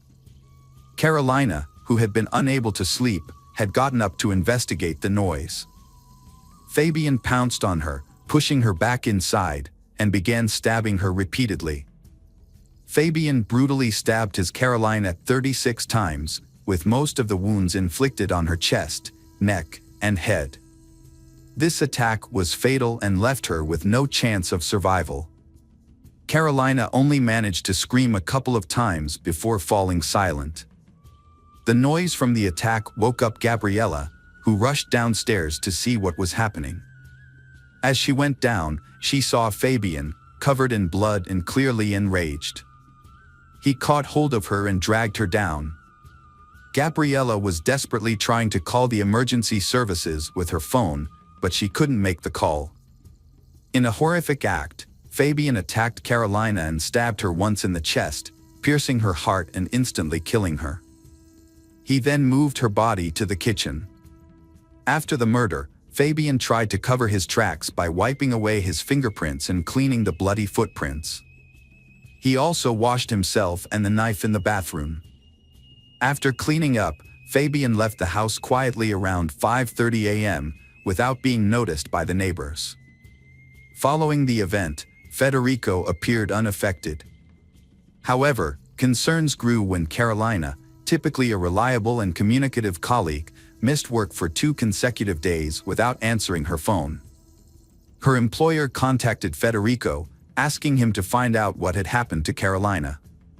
When questioned, Federico was surprised and claimed to have called Carolina, but she was unreachable, as was Gabriella, whose phone was off. Next, Federico phoned his brother, Rodrigo, but Rodrigo stated that he had neither seen nor heard from the missing individuals since their friend's birthday. Following the phone call, Federico decided to pay a visit to Carolina's home. The property appeared uninhabited. Nonetheless, Carolina's vehicle remained in the garage. Without forcibly entering, despite possessing a spare key, Federico merely checked on the status of the property. Federico called the police and asked them to check the house, but he didn't enter himself because he was afraid of what he might find.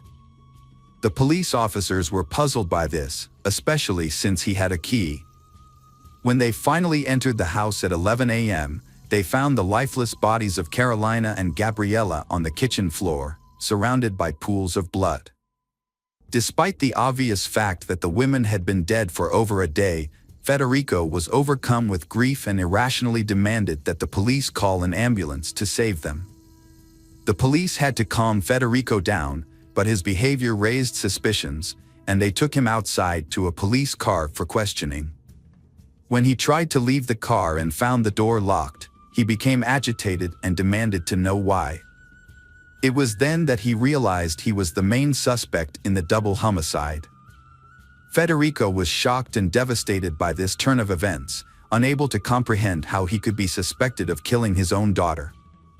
Rodrigo arrived shortly after and was equally shocked to learn that his brother had not been released.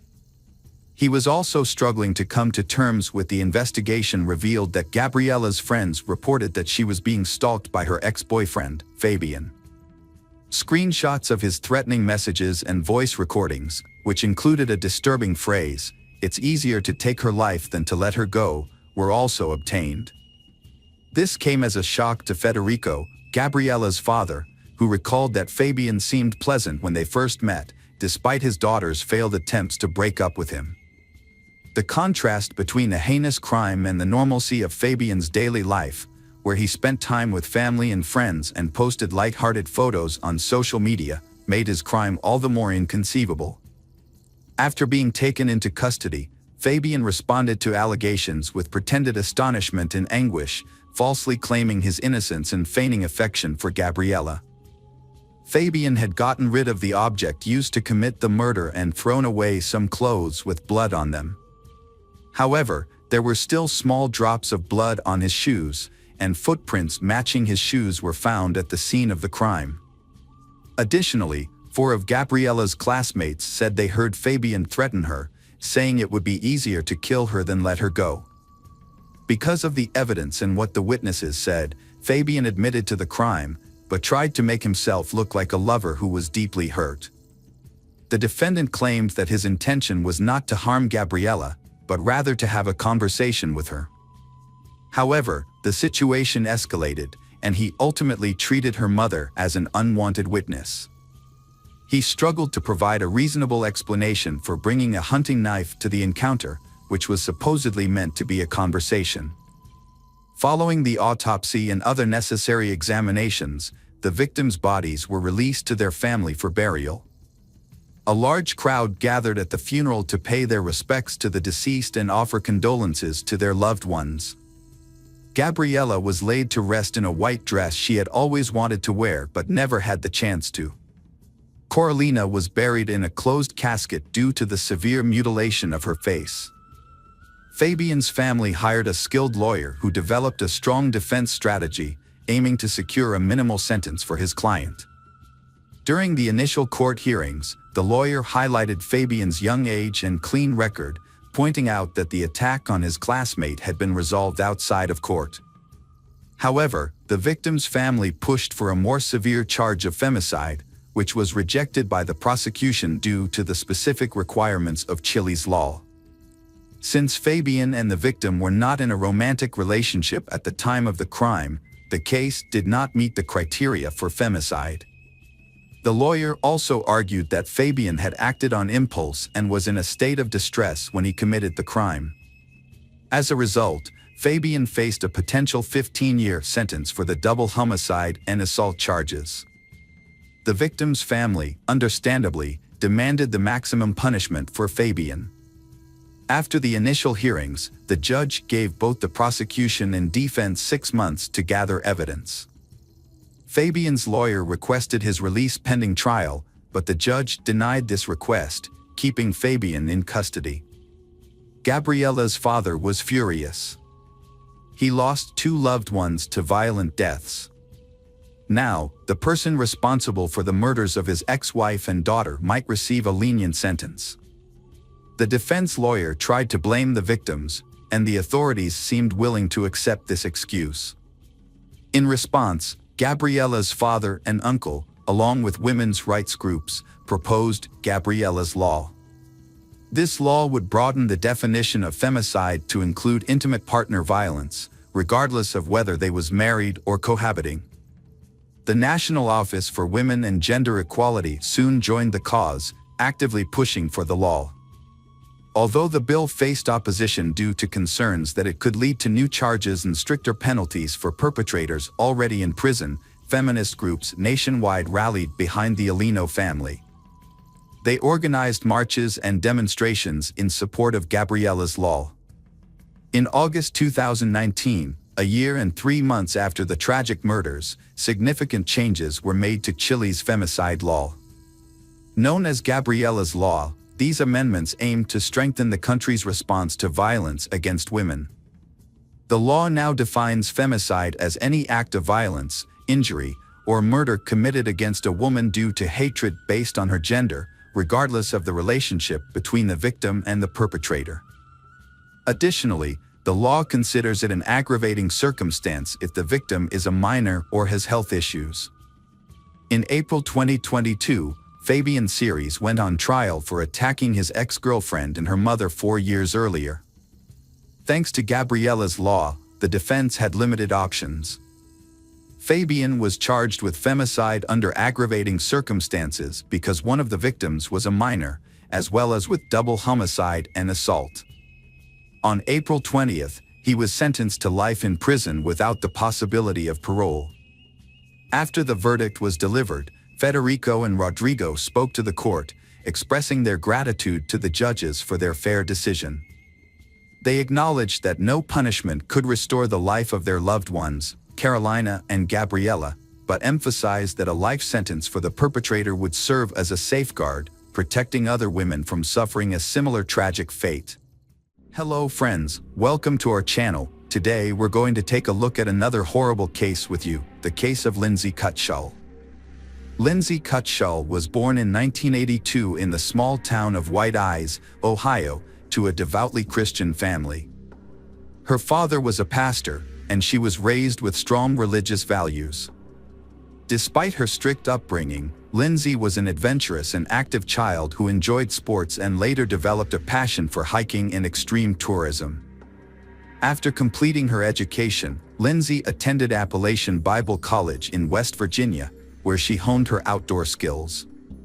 She regularly went on hikes, climbed mountains, and rafted down rivers, often organizing her own expeditions. Lindsay's dream was to establish a summer camp for children and teenagers, where she could teach them wilderness survival skills, rafting, and other outdoor activities. Jason Allen was born in 1978 in Zeeland, Michigan, to a deeply religious family. As a teenager, he became fascinated with hiking and wilderness survival. Jason was a tall, athletic, and charismatic individual who possessed natural leadership qualities, which drew like-minded people to him. He was passionate about exploring new heights and mastering outdoor skills. Lindsay and Jason met in 2002 during a hiking trip in the Appalachian Mountains. At the time, Lindsay was still a student, while Jason worked as a mountain guide and climbing instructor. They quickly formed a connection after meeting for the first time, leading the young man to ask for her hand in marriage just 6 months later. Both sets of parents gave their approval, and the young man proposed to his girlfriend with a beautiful diamond ring. Shortly after, he gave her a second engagement ring. As a couple, they made ambitious plans for their future. They intended to get married in September 2004 and buy a spacious house to raise a family. But things didn't turn out as expected. Before their wedding, they worked as senior counselors at a Christian summer camp called Rock and Water in California's El Dorado County. Their goal was to gain experience and eventually open their own camp after the wedding. On the Friday evening of August 14th, Lindsay and Jason decided to take a weekend trip to the San Francisco area. Before leaving, they informed their colleagues of their plans and left 2 experienced counselors in charge of the camp, ensuring a smooth transition. They told everyone they would return by Monday, expecting no issues for either themselves or their temporary replacements. With their plan in place, they set off in Lindsay's 1992 red Ford Tempo, and unfortunately, this was the last time anyone saw them alive. By Sunday evening, Jason and Lindsay, both counselors, had not returned to camp, but their absence did not raise immediate concern. It was assumed they would arrive late that night or early Monday. However, when they failed to appear at the Monday morning roll call at 8 a.m. and their phones were unreachable, their colleagues grew worried. The group quickly notified the police and then reached out to Jason and Lindsay's families to inform them about the situation. The parents went to the camp right away to get more information about the incident. Their colleagues were particularly concerned because Jason and Lindsay were known for their reliability and punctuality. If they had encountered any issues, they would have likely found a way to communicate. Upon arriving at the camp, law enforcement officials began questioning their colleagues, but the investigation quickly hit a roadblock. No one knew exactly where Jason and Lindsay had gone. They had planned to explore the San Francisco area, but their love for adventure and extreme activities made it likely that they were in a remote location with no access to communication or civilization. The police decided to wait for 48 hours, allowing the missing couple a window to possibly return home by themselves. In the meantime, concerned relatives and friends didn't want to delay any longer, and therefore decided to start searching. They reached out to everyone in their network, trying to gather information about the last time someone had contact with they. A missing person flyer featuring a photo of they was circulated, asking witnesses to report any potential sightings right away. By Tuesday, law enforcement had joined the search. The main focus was on the San Francisco area, its surrounding suburbs, and nearby localities. However, the large terrain made it challenging to thoroughly search every inch. A friend's insight that they frequently visited the secluded and picturesque rocky beaches led the police to concentrate on these locations. As the search effort dragged on for days, with several bodies found in sleeping bags in the targeted areas, the likelihood of finding them alive decreased significantly. On Wednesday, August 19th, a helicopter patrol spotted 2 bodies in sleeping bags on a remote rocky beach, indicating that the individuals were likely deceased rather than just resting. Upon arriving at the scene, police found a red Ford Tempo parked near a tourist shelter and a steep trail leading to a scenic beach. The car was identified as belonging to missing student Lindsay Cutshall after a database check. As officers descended the trail, they discovered 2 people in sleeping bags, who initially appeared to be sleeping. However, they did not respond to calls or noise.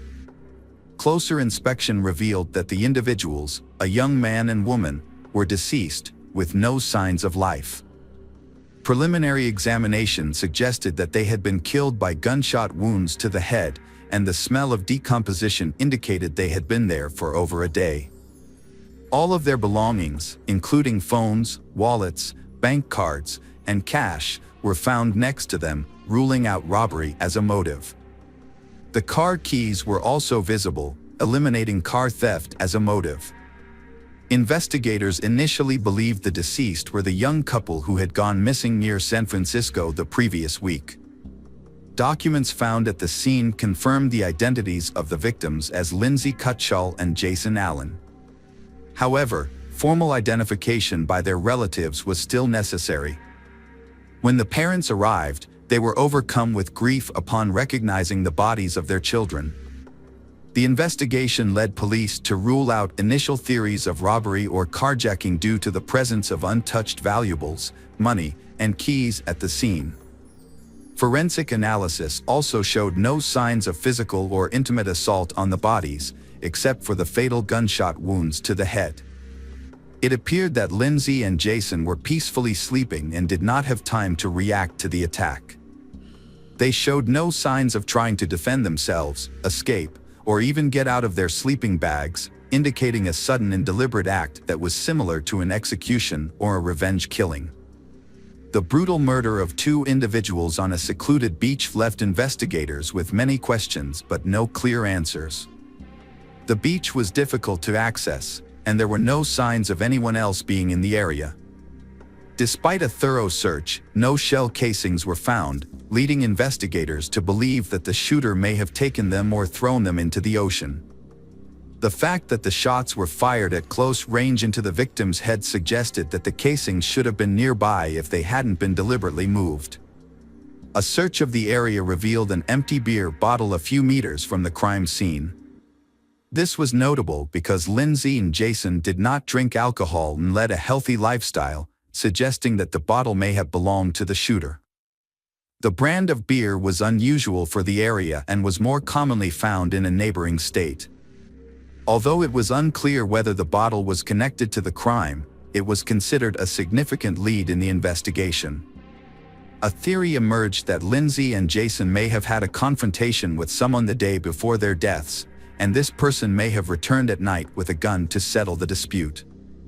Although Jason and Lindsay were known for being friendly, it was possible they may have unknowingly offended someone. Additionally, the shooter may have been intoxicated or mentally unstable. Examination of the bullets found in the victim's skulls showed they came from a rare Marlin rifle, specifically a .45 caliber Model 18, produced in 1994 by Marlin Firearms Company. This type of rifle was typically used for hunting and was often part of a collector's arsenal. This discovery was a significant lead in the investigation, but it remained the only concrete clue at the time. Investigation suggested that the shooter was likely a lone male. He may have been a hunter, collector, or gun enthusiast. To further the investigation, authorities aimed to reconstruct their final route, identify who they may have contacted, and determine when they were last seen alive. Fortunately, they had taken many photos, and their camera was found intact among their belongings, which provided a useful starting point for tracking their movements. A guest book at a tourist cabin near the lookout point, where they had parked their car, contained entries expressing their delight with the weekend getaway. They had also visited a fishing pier about 20 miles away on Saturday, as evidenced by the photographs they took. Police officers returned to the pier and interviewed locals to find people who may have seen something significant. Several people remembered a young couple in a red car who inquired about overnight accommodations but found all 3 nearby hotels fully booked due to peak tourist season. They had dinner at a local restaurant, walked around the area, and took photos before leaving in the evening. According to those who saw and interacted with them, they was friendly, did not engage in any conflicts, and seemed carefree and happy. However, none of the witnesses could recall anything unusual or suspicious. The location where the bodies were found was a protected area, closed to camping. However, the young couple had nowhere else to stay overnight, so they decided to camp on the beach, using sleeping bags instead of a tent. They felt safe on the secluded beach on a warm August night and planned to return to the rock and water camp on Sunday. This information helped investigators narrow down the time frame of their deaths. Since they went to sleep but didn't survive until morning, it's likely they were killed between 11 p.m. on Saturday and dawn on Sunday. Despite the ongoing investigation and public appeals for information, police withheld certain details, including the results of the ballistics analysis. This action was taken to prevent the suspect from being tipped off and getting rid of the murder weapon before the investigation could start. The investigation first focused on a local homeless man who was known to sleep on the beach where the crime occurred. He was found and questioned by police, but despite not having an alibi for the night of the crime, he was not confirmed to be involved. The main reasons for this were that the murder weapon was never found and his DNA did not match the DNA found on a beer bottle discovered at the crime scene. The case went cold for nearly 2 years, but in the spring of 2006, police decided to release more information about the crime, including details about the weapon used. They also offered a $50,000 reward for any information that could help identify the perpetrator and solve the case. Following the public appeal, authorities received over 1,000 calls, but only a few were useful for the investigation. One individual, 26 years old Sean Gallen, drew particular attention from several locals who described him as an aggressive collector of firearms and blades. He was reportedly prone to conflicts, had a history of property damage, and frequently threatened violent behavior. The police investigated Sean Gallen and questioned him because they already knew him from previous incidents involving fights and drunk driving. Upon inspecting his possessions, Sean did possess numerous weapons but did not own the rifle in question. Authorities were unable to verify his whereabouts around the time of the crime due to the year gap, and his DNA did not match the sample found on the beer bottle at the crime scene, forcing his release. Meanwhile, international authorities were investigating another individual, 61 years old Joseph Henry Burgess, who made locals nervous due to his tendency to carry firearms and exhibit aggressive behavior. Burgess was described as erratic, often claiming he received orders from God, sparking suspicion that he could be the perpetrator. Joseph Burgess was living in Canada in the late 1970s, feeling lost and without a clear sense of purpose or direction in his life. In 1978, he joined the Children of God commune, presenting himself as a deeply devoted individual. Those around him considered him excessively zealous. A rivalry with two young members escalated into hostility, and shortly after, both individuals were found dead with multiple close-range gunshot wounds to the head. The circumstances of their deaths were particularly notable.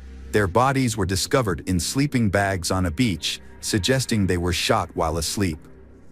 By the time the authorities arrived, Joseph had disappeared. Although evidence left behind implicated him in the crime, he had already fled to the United States, crossing the border illegally. Joseph managed to evade capture for nearly 25 years until the police linked him to a double homicide in California.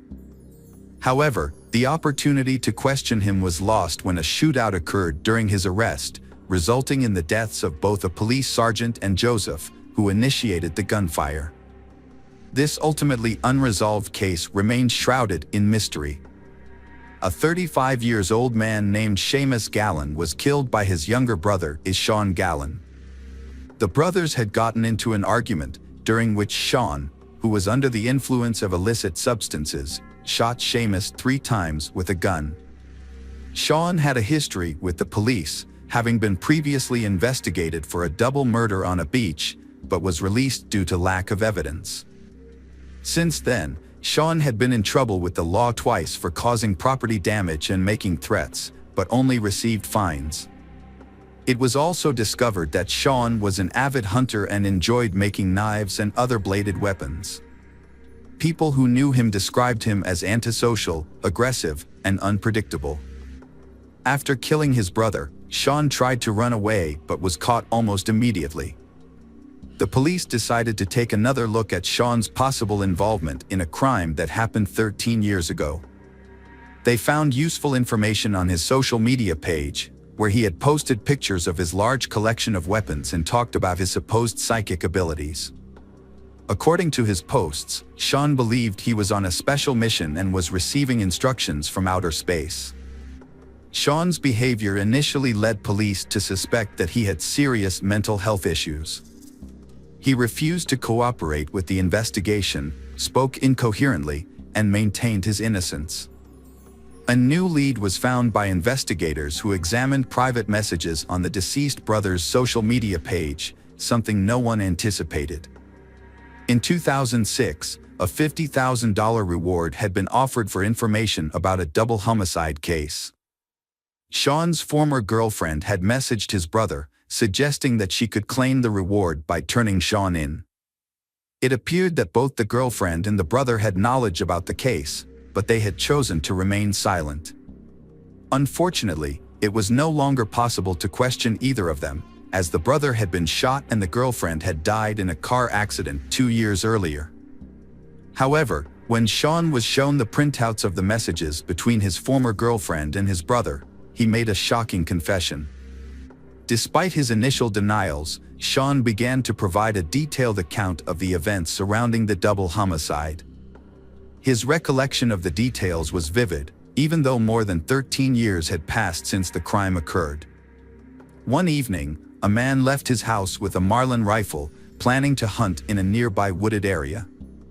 However, after wandering aimlessly for a couple of hours, he decided to head down to a nearby beach, which he believed was a good spot to find wild boars.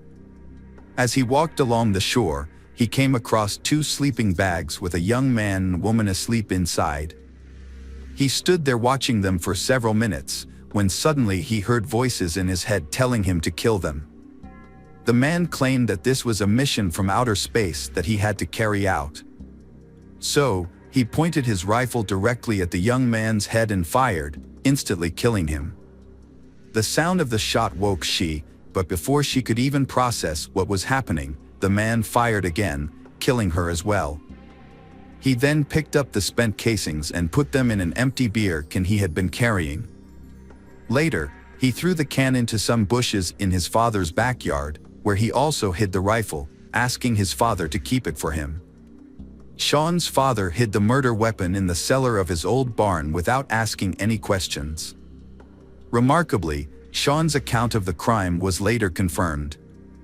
When the barn eventually collapsed, the rifle was discovered at the site, and a beer can with shell casings was still hidden in the overgrown bushes in the backyard. The property's abandonment after Sean's father passed away in 2009 had helped preserve these key pieces of evidence. A beer bottle found on the beach was initially considered evidence, but it was later discovered to be unrelated to the crime. Sean claimed that voices in his head ordered him to commit violent acts and that he was not aware of his actions when he committed the crime. His defense argued that Sean was mentally ill and unfit to stand trial. The court relied on expert psychiatrists to assess the validity of these claims. The psychiatric evaluation found that Sean did indeed suffer from multiple mental health disorders, which were exacerbated by his use of alcohol and prohibited substances. However, the evaluation also showed that at the time of the crime, Sean acted with deliberation and careful planning, fully aware of his actions and the need to cover his tracks to avoid detection. Specifically, Sean deliberately killed the young man first, knowing that she would be less able to resist or defend herself if anything went wrong. Sean carefully removed the casings and handed the rifle to his father, instructing him to conceal it. Although psychiatrists diagnosed Sean with mental issues, they concluded he was mentally fit to stand trial and be held accountable for his actions. Notably, his family and former girlfriend were aware of or suspected his involvement in the double homicide, yet none of them reported him to the police. Sean's trial took place in the spring of 2019, nearly 15 years after the double homicide.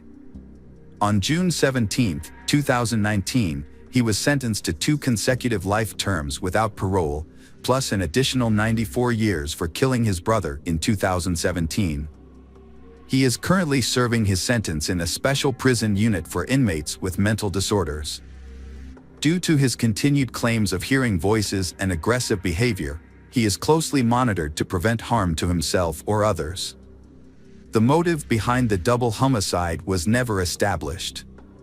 According to reports, Sean randomly encountered they sleeping on the beach and decided to end their lives without apparent reason.